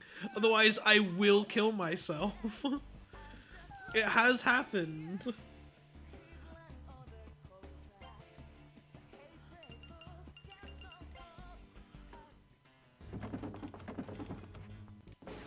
Oh my...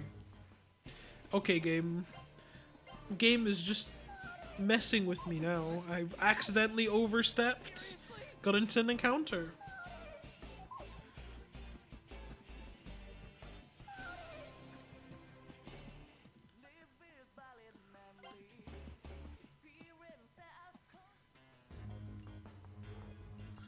Now here would be a boss fight. This is a potential boss fight.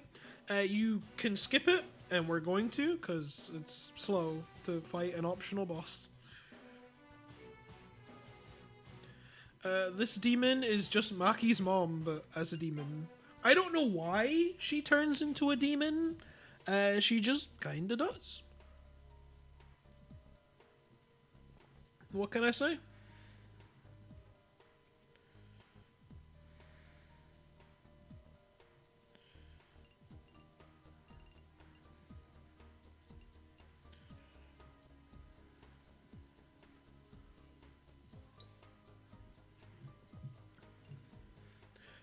But since we chose not to fight her, she, you know, doesn't kill us. And will instead operate a teleporter that will teleport us back to our reality. Remember we talked about the big pyramid thing that spawned in the middle of town? We're gonna go there, because that's where Condori is. And we're gonna, hopefully, fight him this time.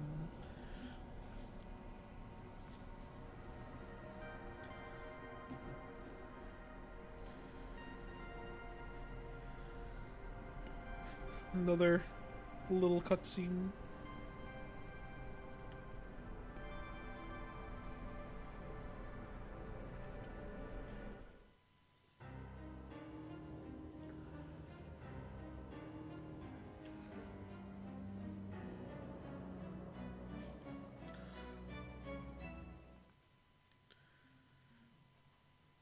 So now we're in the giant pyramid thing. We're actually back in a familiar room. You might remember this place from earlier, from the first dungeon, where you had to press the button. Then Condori got into the machine. And now it's in the big pyramid. I'm gonna be honest, I don't remember how it gets here. There's probably some explanation. I don't remember. But the people in here are all crazy now. They've all gone like, you know, sort of fanatic cultists kind of thing, you know?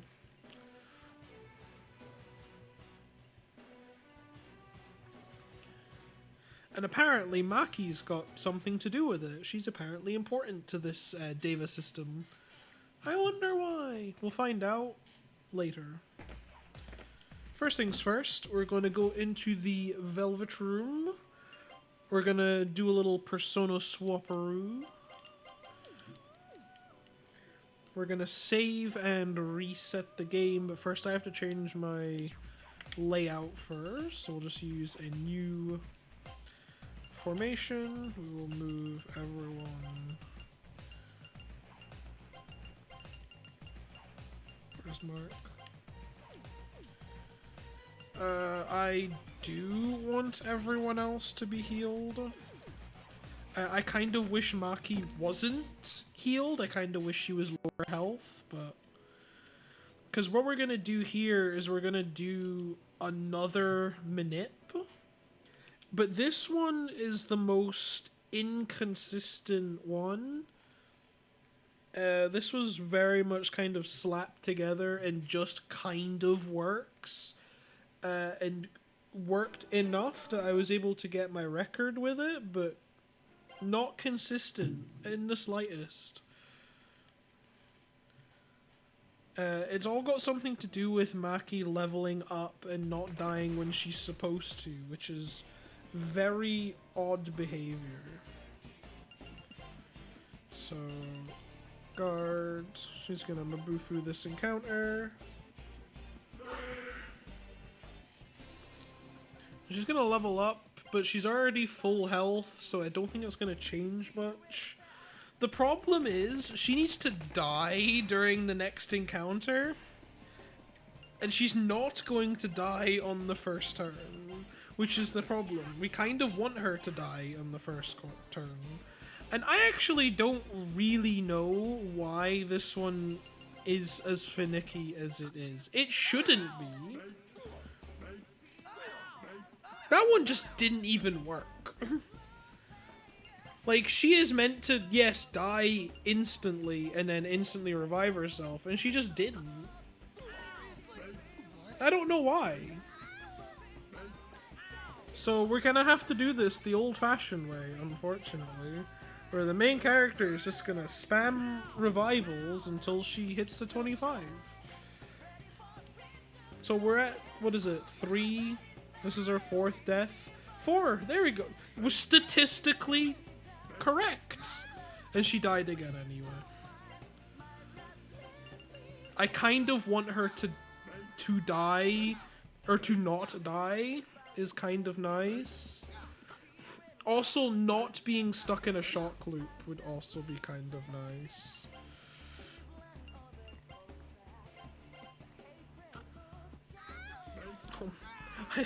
Okay, game. Sure, whatever you say, game, sure. Alright.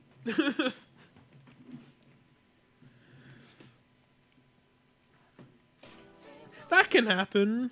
It's not meant to, but I just kind of got unlucky. Good thing we just saved, so it didn't matter. I don't lose out that much.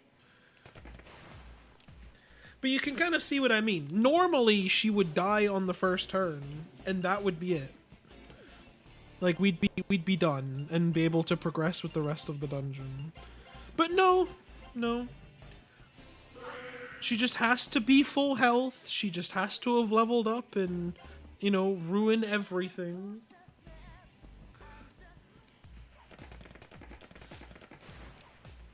Which is actually super annoying. Because I think it does have something to do with Maki's level, but I don't think she leveled up too much in this run. Not more so than what she's usually meant to.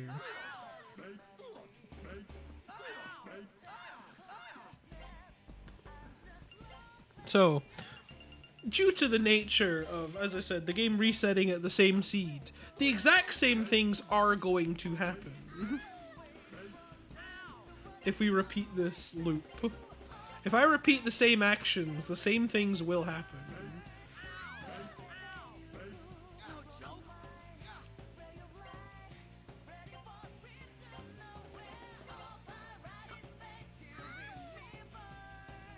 See, she revived on the 4th try. Now she just has to live long enough. She needs to live long enough, and then I hit them with a Magaru stone, and then they'll all die.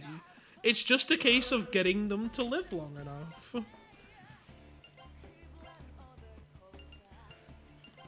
And of course we missed. Can I just escape? I don't want to be here anymore. Thank you. The game did let me escape. How thoughtful of the game to let me escape. So that was not an optimal display on how that minute was supposed to go. Because it's not supposed to go like that at all. But what matters in the end is that she died and revived. So that's kind of all that matters. And we're just gonna, you know, take our victories where we can get them, right?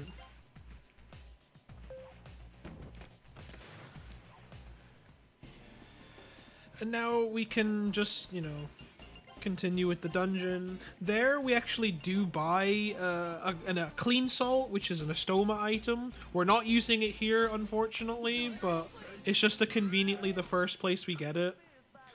So we're gonna use it in the next boss fight. Or not the next boss fight, the next dungeon after this one. Because the next dungeon has a little unique gimmick in that only 2 party members are in the dungeon. Maki and the main character. And Maki's gonna leave our party for a short period of time, and when she rejoins the party, she will be the same level as the main character, which means Estoma works because the party average level is like 55 now. Instead of like, we're like 25 or something as our average level right now. Because everyone else is so low level.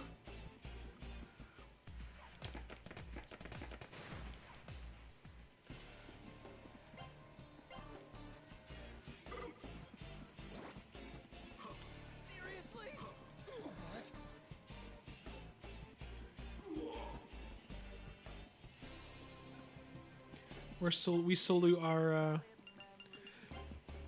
beloved party members that are acting as human shields.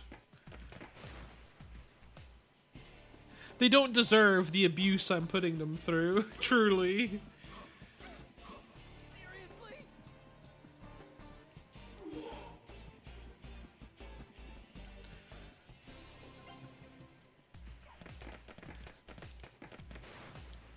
But they do it because they don't get a choice.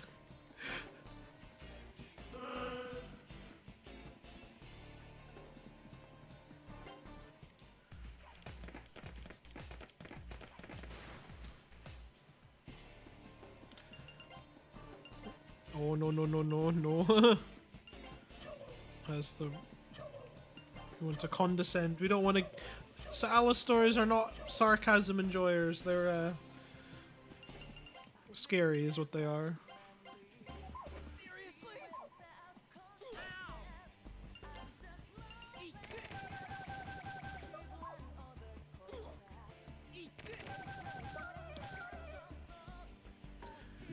Yeah, I think at this point, it does... At some point, it does become faster to use the gun.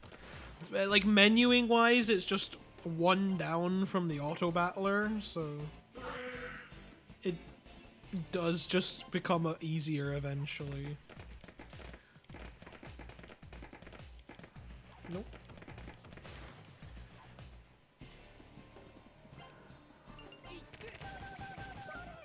Especially if we crit.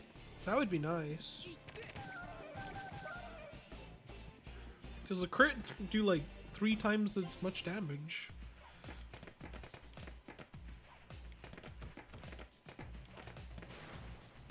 God. I have not... Okay. My practice that I did for this run was at up to the beginning of this dungeon and no further. So everything else I'm gonna have to... I'm trying to like... remember sort of on the fly.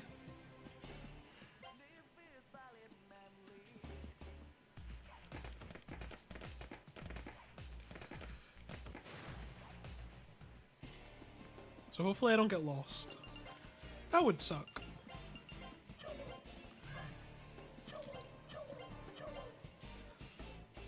Have you ever tried to condescend a demon? I probably would be too afraid to try and be condescending with a demon that could probably just eat me right then and there.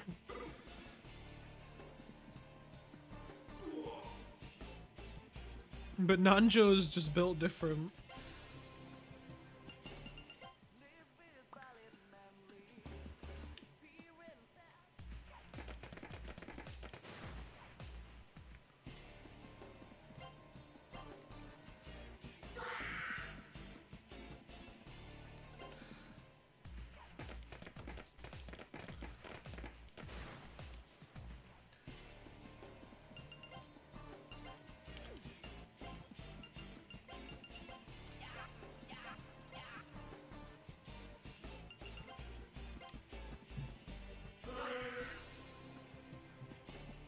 God, my throat's getting, again, a little dry from all the talking, because I'm doing too much talking.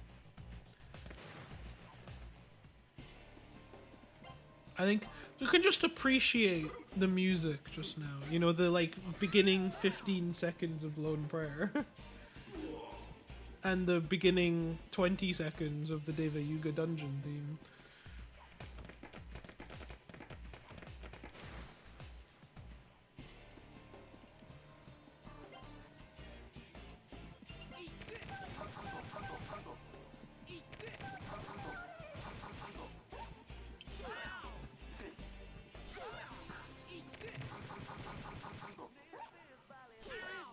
Can you not guard bullets?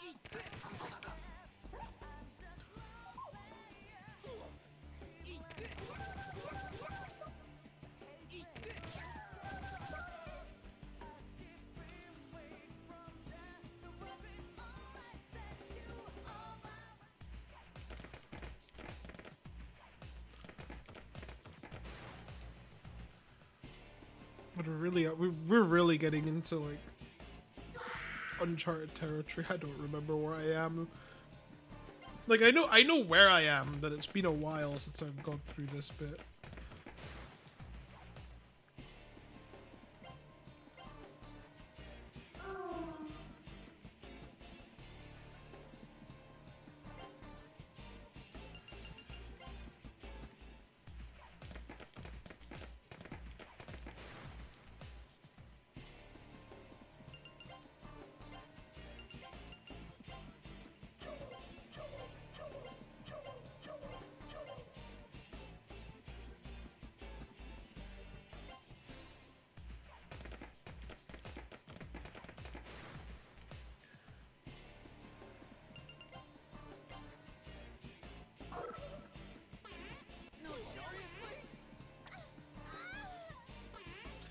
We are getting kind of close to the end. There's not a whole lot left of the dungeon, at least. This is definitely one of the longer dungeons, though.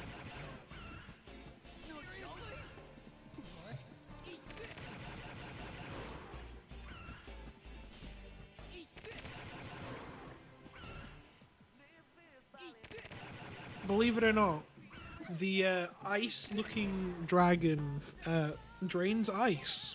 Believe it or not, might come as a surprise to the audience.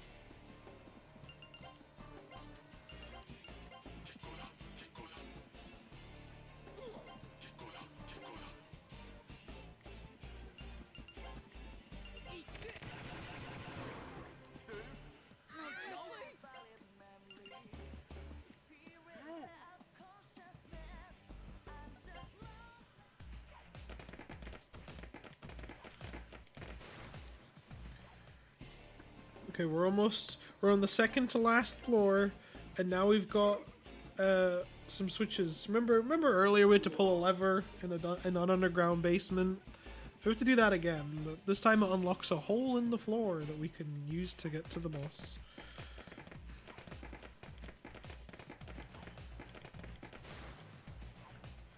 We've got two of them we have to flip here. I think one unlocks the door to the hole, or to the second one. I think. I'm not sure. You just have to flip both of them. And I just pull this one first because it's... The second one is closer to the hole.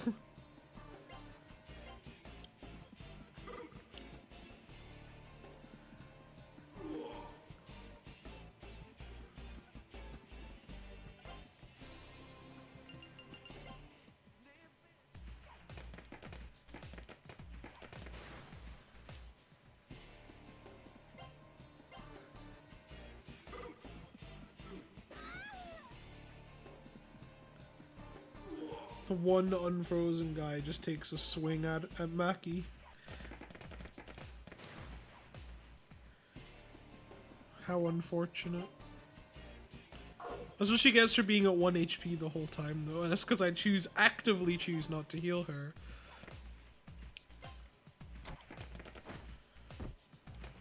Okay, we'll take the save point really quickly.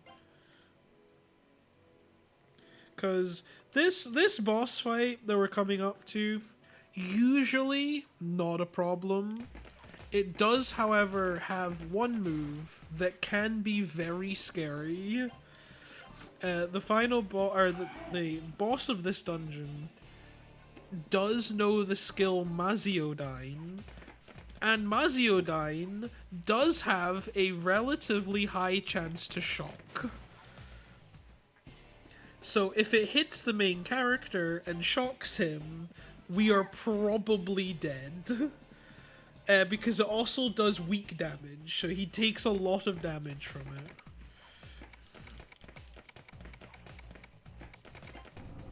We have to do a little puzzle there, but it's just a cross on the floor. It's not that complicated.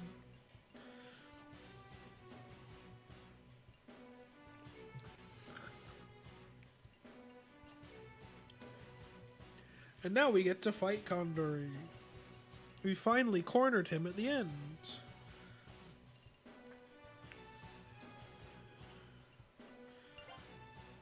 Now you would think that because this is the guy we've been chasing after this whole run, you'd think this would be the final boss. And you'd be right. If we were going for the bad ending, this would be the final boss.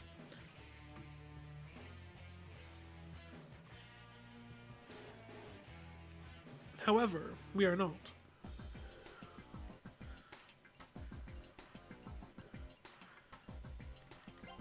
So this is a boss fight that is actually split into 2 phases. Phase 1 is we get binded. Because of course we do. No, phase 1 is just Mabufu. Phase 2 is when we bring out those Agidyne stones we got earlier. This is where we use them. And he should die in 3 hits. But first, he's gonna get consumed by his persona, and his sprite's gonna get really tiny. And now he is God.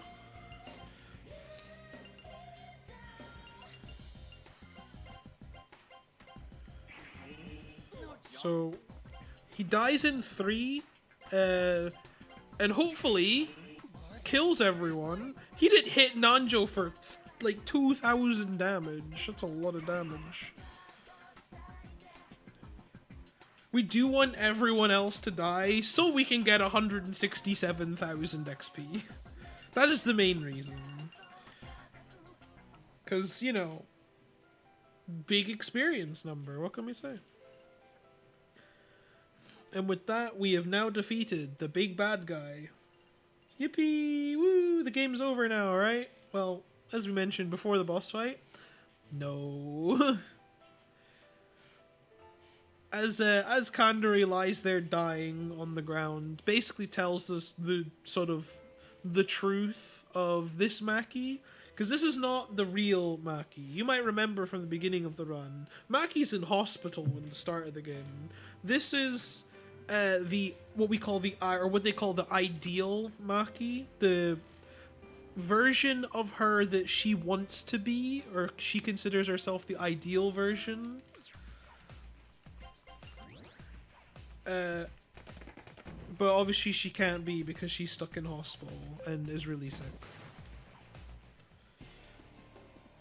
So the alternate world that we were in was basically her ideal reality, you know, the version of St. Hermelin and Mikage Cho that she wished things were, but she can't really, you know, experience that because she's frail and sickly. And Kandori basically tells her the truth, that her soul is basically linked to the Deva system, that giant machine we pushed a button for earlier on in the run. Her soul is basically connected to it, and I guess by indirect proxy, she is partially responsible for everything that happens, or has happened in the story so far, and she doesn't take that very well. Understandably so, right? Imagine being told that you were basically the reason why everything went wrong. Kinda, you know, I wouldn't feel too good about that. I don't know about you guys, but I wouldn't feel too good about that.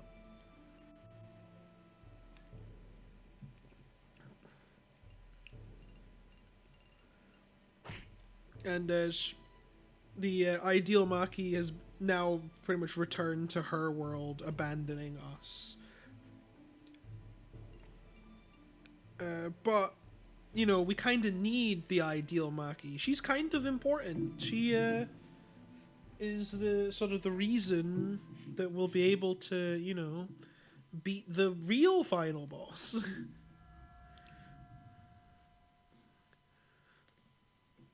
Here's the Deva system. It's gonna blow up now. We did it. We stopped the big bad. But the game's not over yet.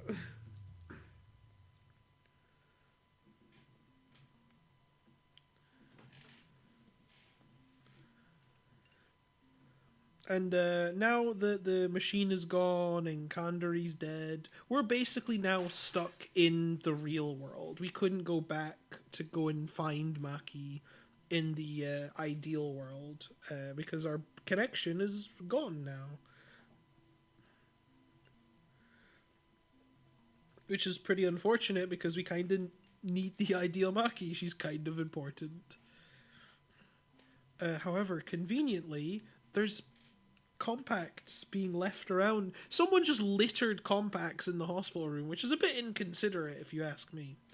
But luckily for us, we need the compacts, and they'll take us back to the ideal world. Except we've only got 2/3 of it. I wonder where the third one is. Here's the third one. It's in the corner. Now we have everything we need.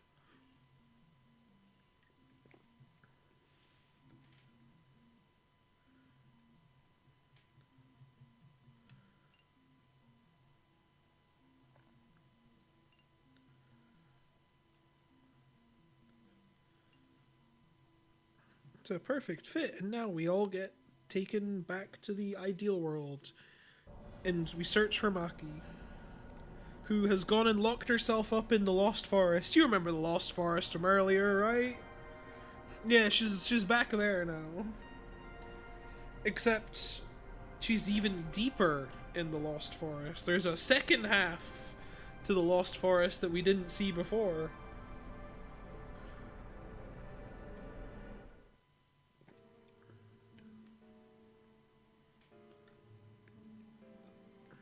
So we conveniently get teleported right in front of the door to the Lost Forest.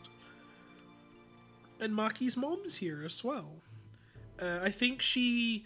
I don't really remember, but I think she, like, sensed her or could, like, you know... Something was calling out to her that, you know, was what brought her here. Some, like, you know, motherly, maternal, parental guidance thing.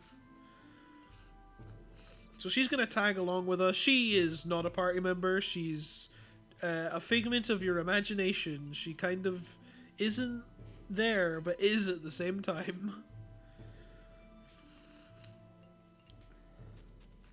So she's just going to tag along with us. You remember this dungeon from earlier. It's got the spinny blocks in it. Except this time, there's only 4 of us.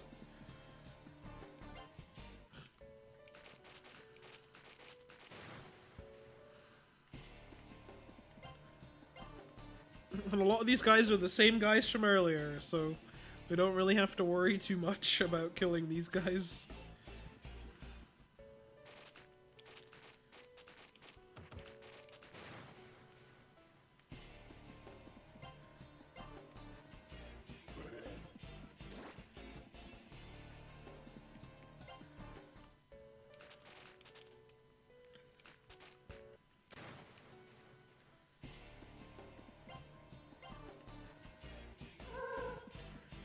We're actually quite close to the HP cap. Depending on how many encounters you get in these runs, you do get very close to being max level. Or not max level, but you do get really close to having 999 HP. It's entirely possible and probably very likely that we do in this run get to 999 HP. We'll never take enough damage to warrant it, but you know, it's nice to just be at the health cap. Getting to the level cap is very grindy and absolutely not worth doing. Unless you want to get all the, you know, summon all of the personas. Which, as you've seen from watching the speedrun, you don't need to do. You could just play the game with a pixie and be fine. You don't even need a fail egg. We just use it for Triesto. You don't have to use Triesto if you don't want to.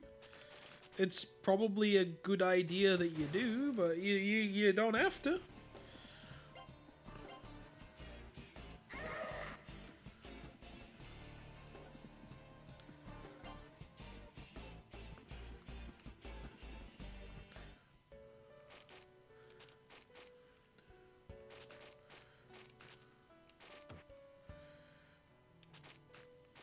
No, I messed this one up.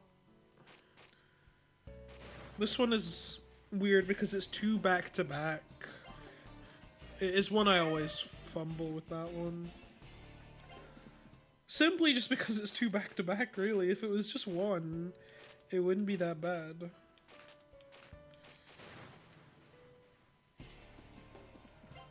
This dungeon is like the only dungeon in the game that has no demons that we can't kill with Mabufu. So we just Mabufu everything here. It is actually quite nice to just be able to just auto everything.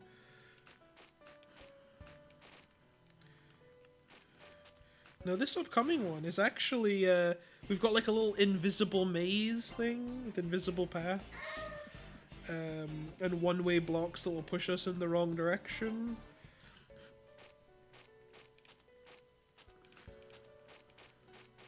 But I know the path, so it's fine. Not a worry in the world.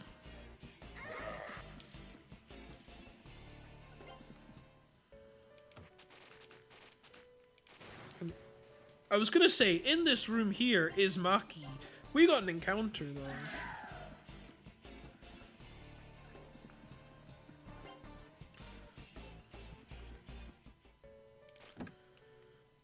And in this room we find Maki. Except she's got a metal plate on her face for some reason.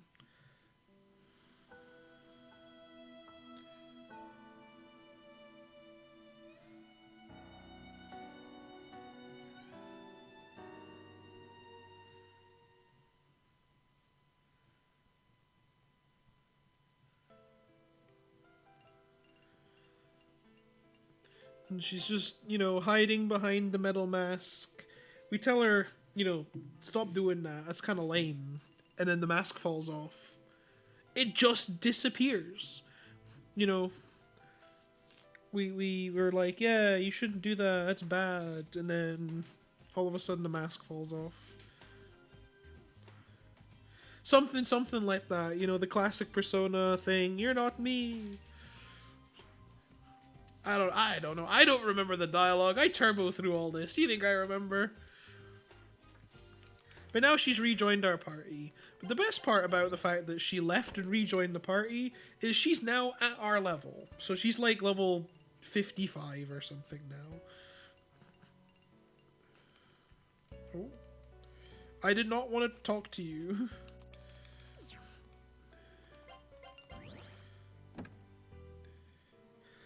It's nice that she's joins us at this level. It helps for the next dungeon because was a safety strat you can do in this upcoming section where you can fuse Loki for Maki, but she would need to be at least level 53 for that, and I think she is, so we could do that. We don't do that in this run anymore. I routed it out. Or it's more like a safety, like, new person strat. But it's not, like, really necessary, so... It would require us doing a couple more negotiations at the beginning of the game that we don't do, so... But now we're basically in the end game now. First we're gonna buy Maki some armor. We're gonna buy a Sturm set for her, which is basically the best female armor set you can buy. The Yacht set we bought earlier is the best male armor set. So we equip that on her, and then we're gonna sell basically anything and everything worth money. We need as much money as possible. So we sell all the weapons. We sell all the non-Mabufu stones, which, as you can see, unfortunately, we don't have any Mabufu stones. Or, Agidine stones, sorry, I misspoke. We need as many Agidine stones as possible. We sell the luck incense for some money. We don't have a whole... I was kind of hoping to have a bit more, like a million, but... Take what we can get. Come in here, and we buy 14 Agidine stones, because we need these for the final boss.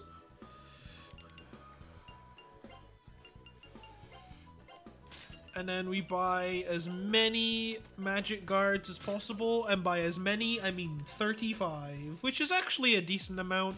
You want to try and get at least 40-ish, but 35 is good enough.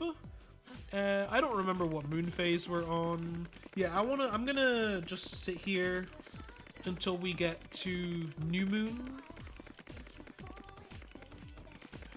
And then I'm gonna activate the clean salt that we bought earlier. So it's not gonna matter much because our level is too low for Estoma to take effect, but once we get into the next dungeon, we can basically just run right through it because our Estoma actually works. The only dungeon in the entire run that we can use Estoma on. And that's because there's only 2 party members in this dungeon, and they're both level like 55.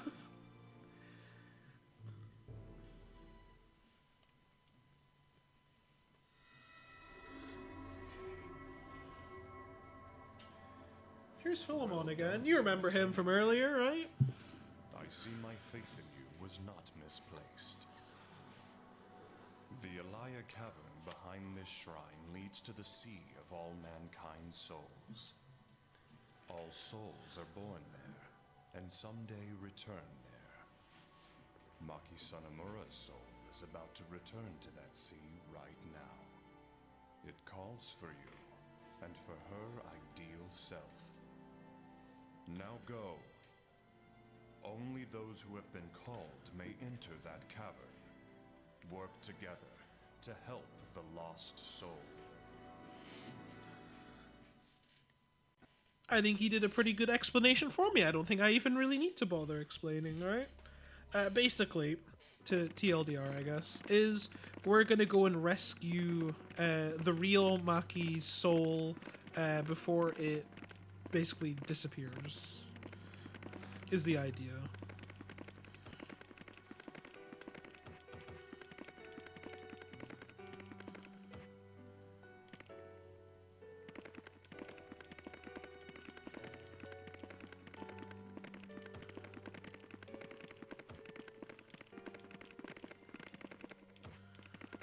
Man, look at how much faster the dungeons are when you don't get random encounters. It's crazy.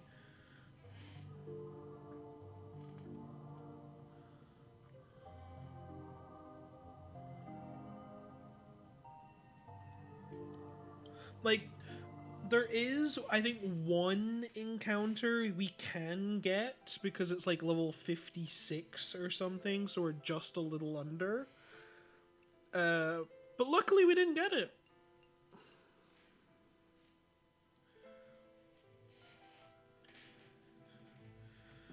But with that, we meet the real Maki's soul, and the ideal Maki's soul basically convinces it to not leave, so it doesn't. And then it gives us the final compact we need, which is the last key that we need to unlock the final dungeon. So you know what that means. It's time for the final dungeon. Woo!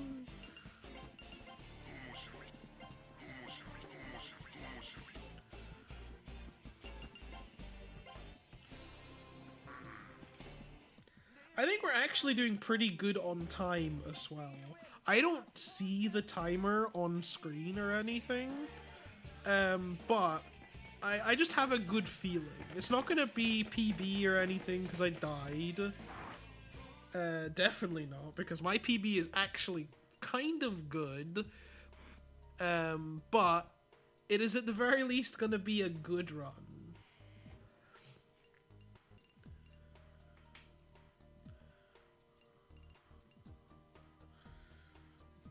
Yeah, it's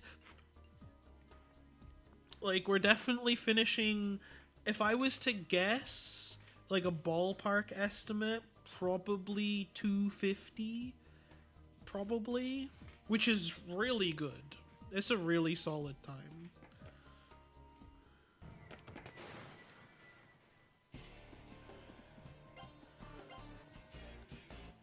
Now, we've entered the longest dungeon in the game. It is so long, I have 2 maps. Normally, the map is just 1 image, which is, you know, good enough to encompass the whole map. This one is 2.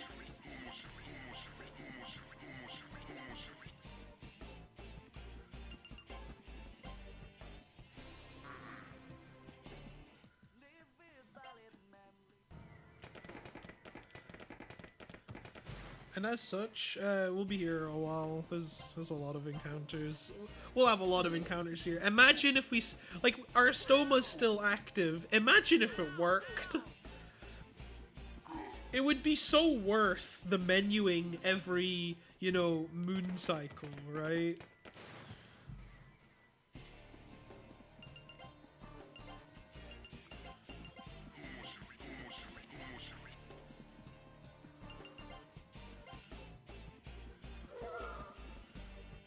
Now, I will say, because a couple of our party members are poisoned, the screen is gonna flash a little bit, very annoyingly, until they die. So I believe we have a flashing warnings indicator. It might be worth putting that on. It's not an intense flash, but it is kind of just annoying. If anything. At least until Mark, or Brown and Nanjo both die, because there's no point in curing the poison, it's too slow.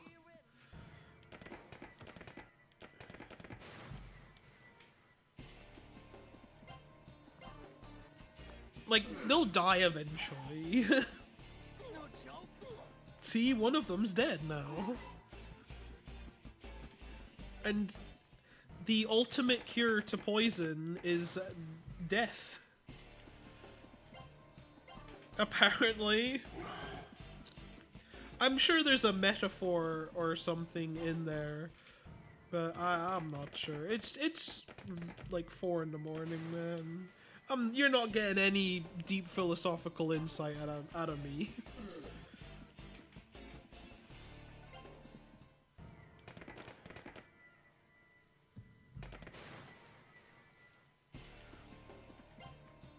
I'm just surprised I'm capable of having any coherent thoughts right now, because I've been awake for quite a while.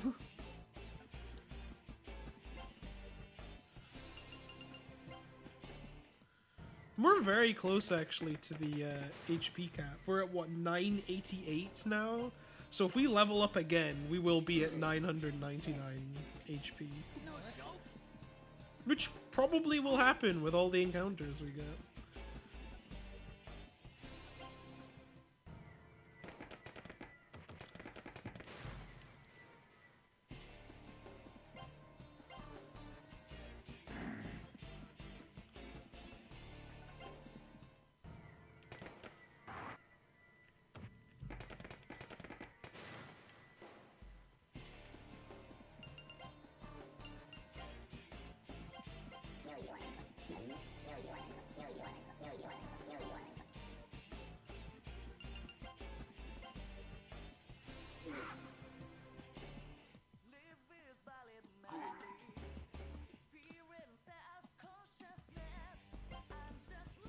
Oh, Nanjo leveled up before the poison could kill him. It's fine.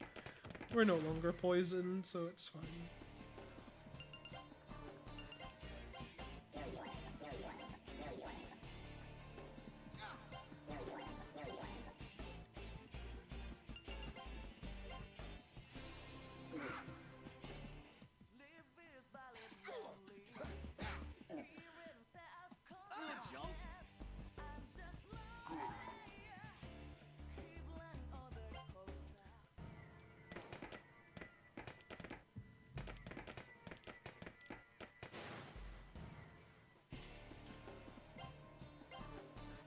This map is so long, man.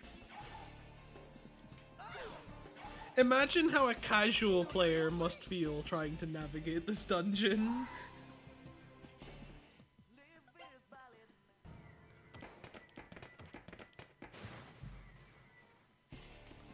They would be they're probably lost after the first area.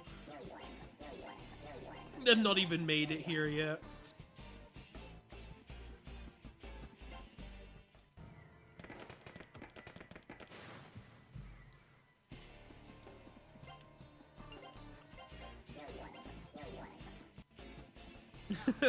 I know, imagine having to crawl in my dungeon crawler.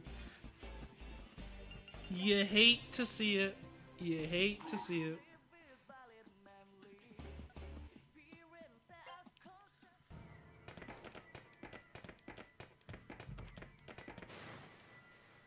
The last thing I wanted to do in my dungeon crawler.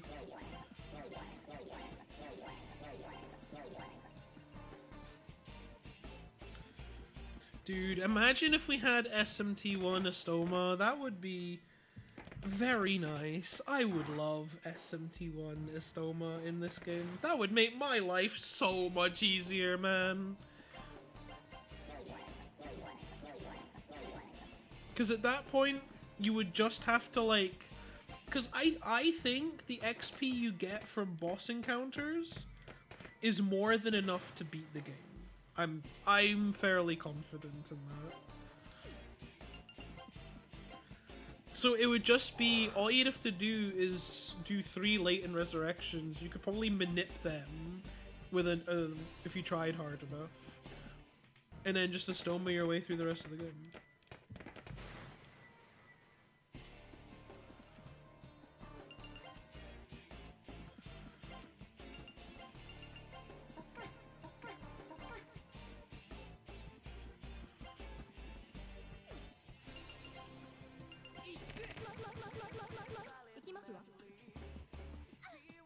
Oh no, Maki's guilty!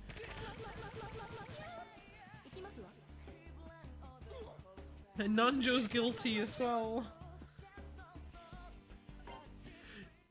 This game is, if you've played this game before, you'll definitely know this game has some very interesting status effects and status ailments that are exclusive to this game. A lot of these status effects are not in any other Megaten game. There are so many of them in this game. A lot of them are interesting. You've got stuff like guilty, happy, there's unlucky. You could just become unlucky. What does unlucky do?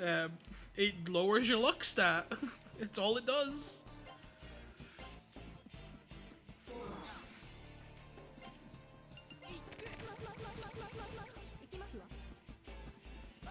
Like, what does luck do? I don't know. The game does not explain what luck stat does. We have 99 luck. I don't know what it does, though.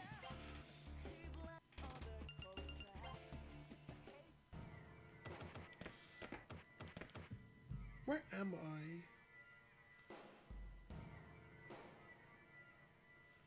Where am I? I'm there. Okay. I got a little confused for a moment.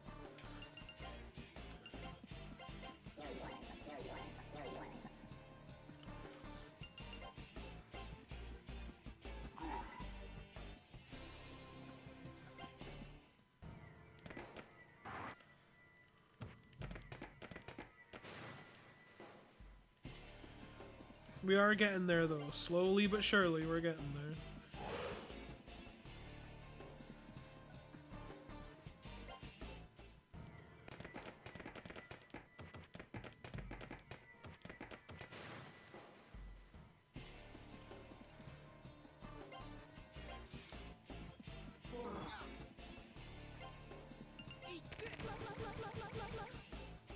Oh cool, they both got binded. So, I never explained this like the time we bought the gun, apart from the fact that it hits 7 times, but we also buy the circle bullets, which have a chance every time they hit to inflict bind, and enemies that are binded cannot act. So it's basically just a, you know, a free turn skip on the enemies, which is super helpful, because some of the enemies we have to use the gun on, some of them have pretty scary status effects that can inflict on us. And, you know, we'd rather not.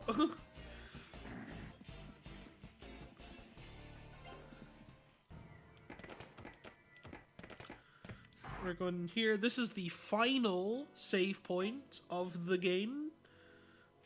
That's how you know we're close to the end, when we've hit the final save point. There is no more saving from here on out. Not that there's much dungeon left.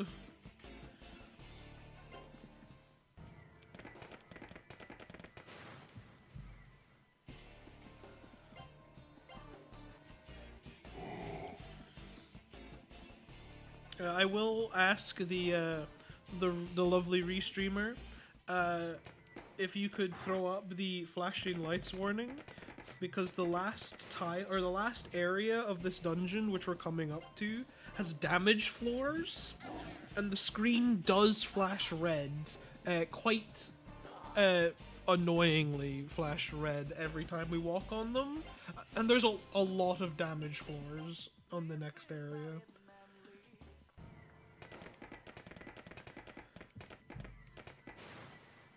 So it's just for the next floor. Once we get to the boss fight, you can take it off. But I might as well just do it now and prepare people for it. Cause like I'll go down a staircase at the end of this little section here, and it's like most of the floor is damage tiles.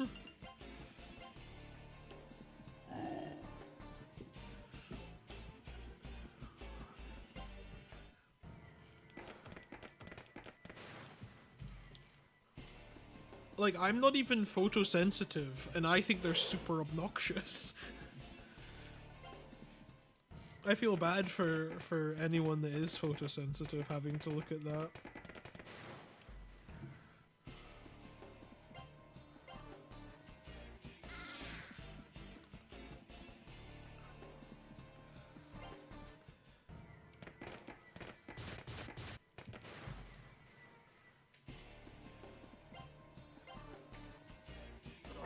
And like, looking at the map as well, they're all such awkward places. Like, a lot of them are just doubled up or have really weird gaps between them. It's super weird.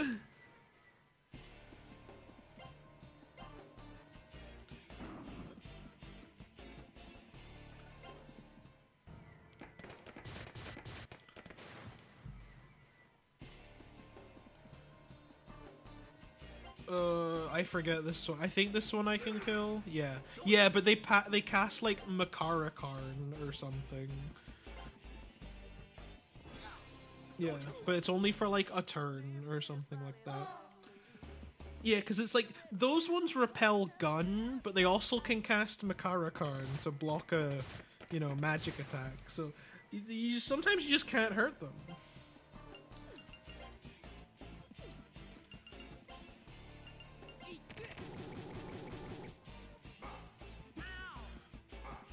These guys you gun, and just hope you don't get hit by the Mega Delane. You know, it's that easy.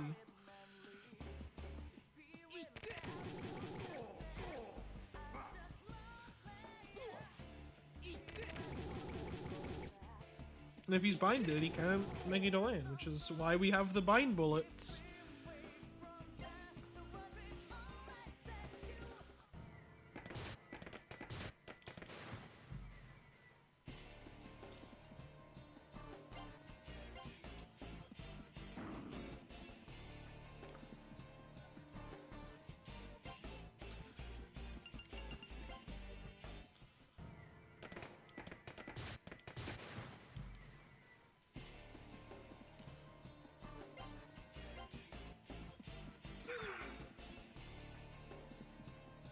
Oh hey, they didn't cast Makara Karn this time.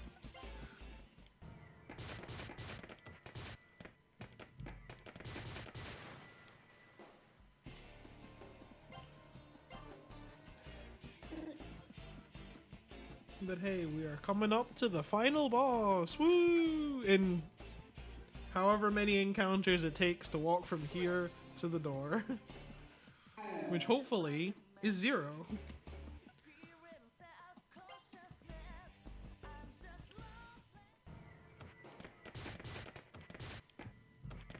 So, it's 1. Of course it's 1. It's always 1.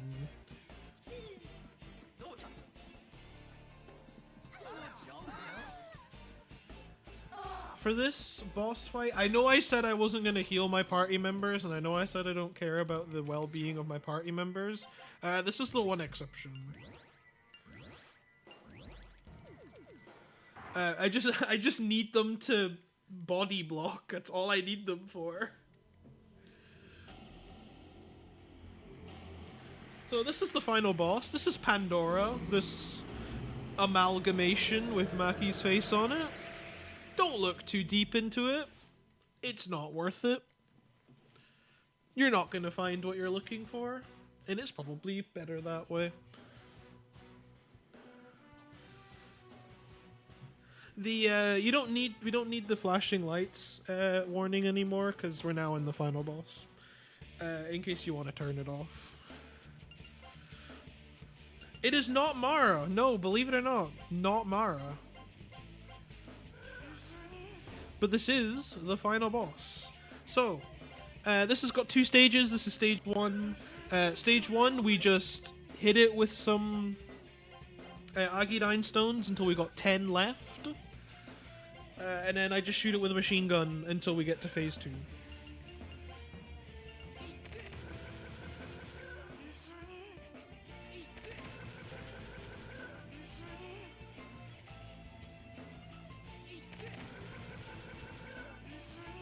It'll go to phase 2 eventually, but we want to keep 10 Agidine stones because we use them for phase 2.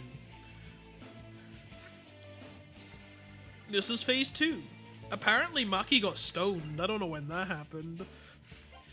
So, phase 2. This is a bit of just praying. Well, in this second phase, she has 2 forms. Indicated by the color of her hair. She's got pink hair and blue hair. When she's in pink-haired mode, she can... she's weak to physical attacks. When she's blue-haired mode, she's weak to magic attacks. We want her to go blue and stay blue. Because it just lets us absolutely hammer into her. With our Agidine stones, and we use the magic guards to basically stall. Is basically the name of the game here. Because when she's in her pink-haired form, she's got some scary skills. Like you've seen the Mabufu Dine, which is kind of scary, but not too bad. The real scary one though is Butterfly Storm. It does a lot of damage and can inflict, I believe, it is any status ailment in the game.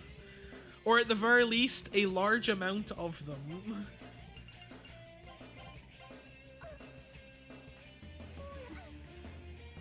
So it takes her about 7 to 8 Agidine stones to kill her, roughly.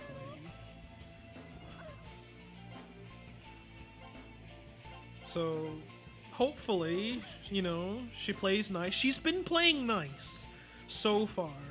I've had runs where she'll just stay pink-haired for like 20 turns straight. And she'll go blue hair for 1 turn and then immediately change back. But yeah, this is the final boss. I will let the restreamer know. The timing stops when she dies. So, like, you'll see her sprite basically, like, vanish. That's the cue to stop the time, because that's when she dies.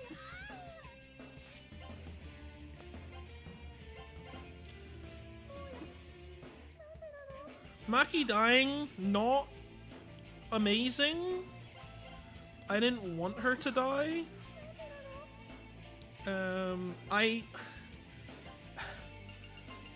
Hear me out here. I have a Balm of Life. I'm just not gonna get Butterfly Stormed. See? It's that easy. We're just not gonna get Butterfly Stormed.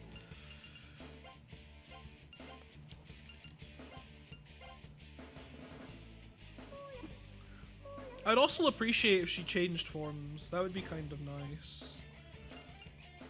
But this is kind of what I was talking about earlier with, like, you know, she could just stay here as long as she wants.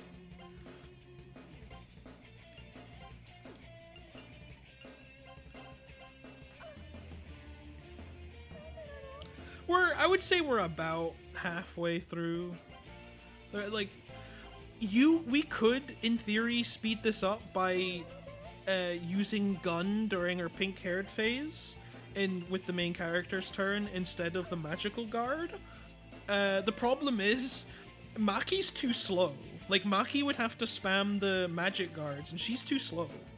Eventually, Pandora will go first with Butterfly Storm and Wipe. And I don't want to do that. That is a dangerous game that I do not want to play. I will play it if I'm forced to, but I would rather not.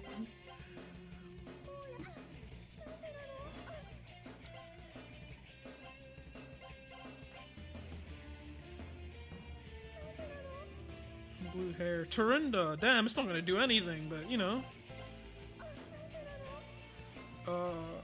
Okay, that missed. Come on, all she had to do was stay blue hair for one turn, and she pretty much will die. And the next time she turns blue hair, she is more than likely dead, if my math is right. Which is subject to interpretation, because I'm not good at math.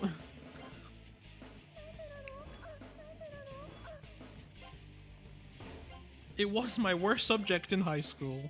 Do with that as you will.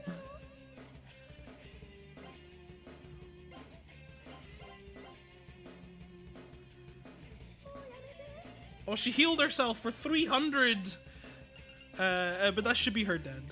Yeah, that's her dead. That's time. It does come up very suddenly, because she, you know, will just die.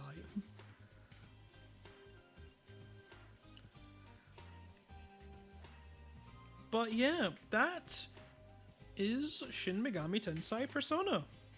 SEBEC, true ending, I guess you could call it. What is my final time? I don't have the stream up, I just have chat, so I don't actually see the time. What is the final time? 2:48:21? That is really good. That is a really good time. I think my PB is 2:38. That is like 4 minutes slower than the previous world record.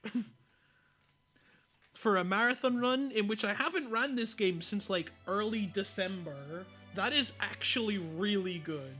I'm actually pretty happy with that. Thank you. I hope you'll still think about me at least once in a while. Yeah, you know, we saved the world or something. I love you. You know, and now we all go back to the real world. That's pretty much what happens here. I sure hope our next runner is ready, because I finished really early. I kept the estimate quite generous because I hadn't run the game in months, so I wasn't sure if I was going to, or how it was gonna go. But if the next runner is here, then that's good. I don't have to like stall or anything. But there is nothing to fear. Look to your soul for your true self.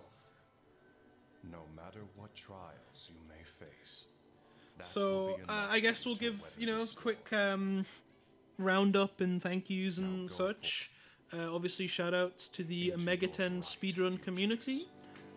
where you can find more information and people, well, I say people, myself, running this game and other Megaten and Persona games. You can find our Discord basically on any of the Megaten speedrun pages. Shout outs to Tick Show and Worldy. Tick Show is the one that basically developed this route. He's a Japanese runner. He's pretty good at this game as well. Worldy translated the run into English so that we can use it here over in the West.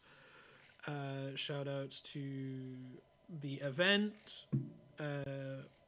For putting on a good show so far. Shout out to the previous runners. Shout out to the upcoming runners. You can find me at twitch.tv/LonneSurvivor. I stream speedruns of this game. I also occasionally speedrun other games. Like this, but not this.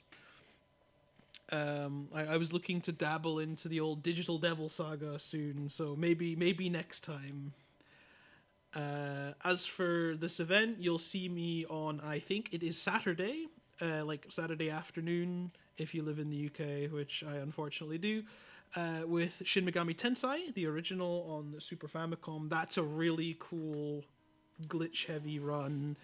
I believe up next is Final Fantasy X, I think it is. It's one of the Final Fantasies. So I will let the restreamer cut me off whenever you feel like it at this point. I'm going to just keep talking. Feel free to cut me off. I hope you enjoy the rest of the show, though. Thank you for watching. This is a good cue to cut me off now.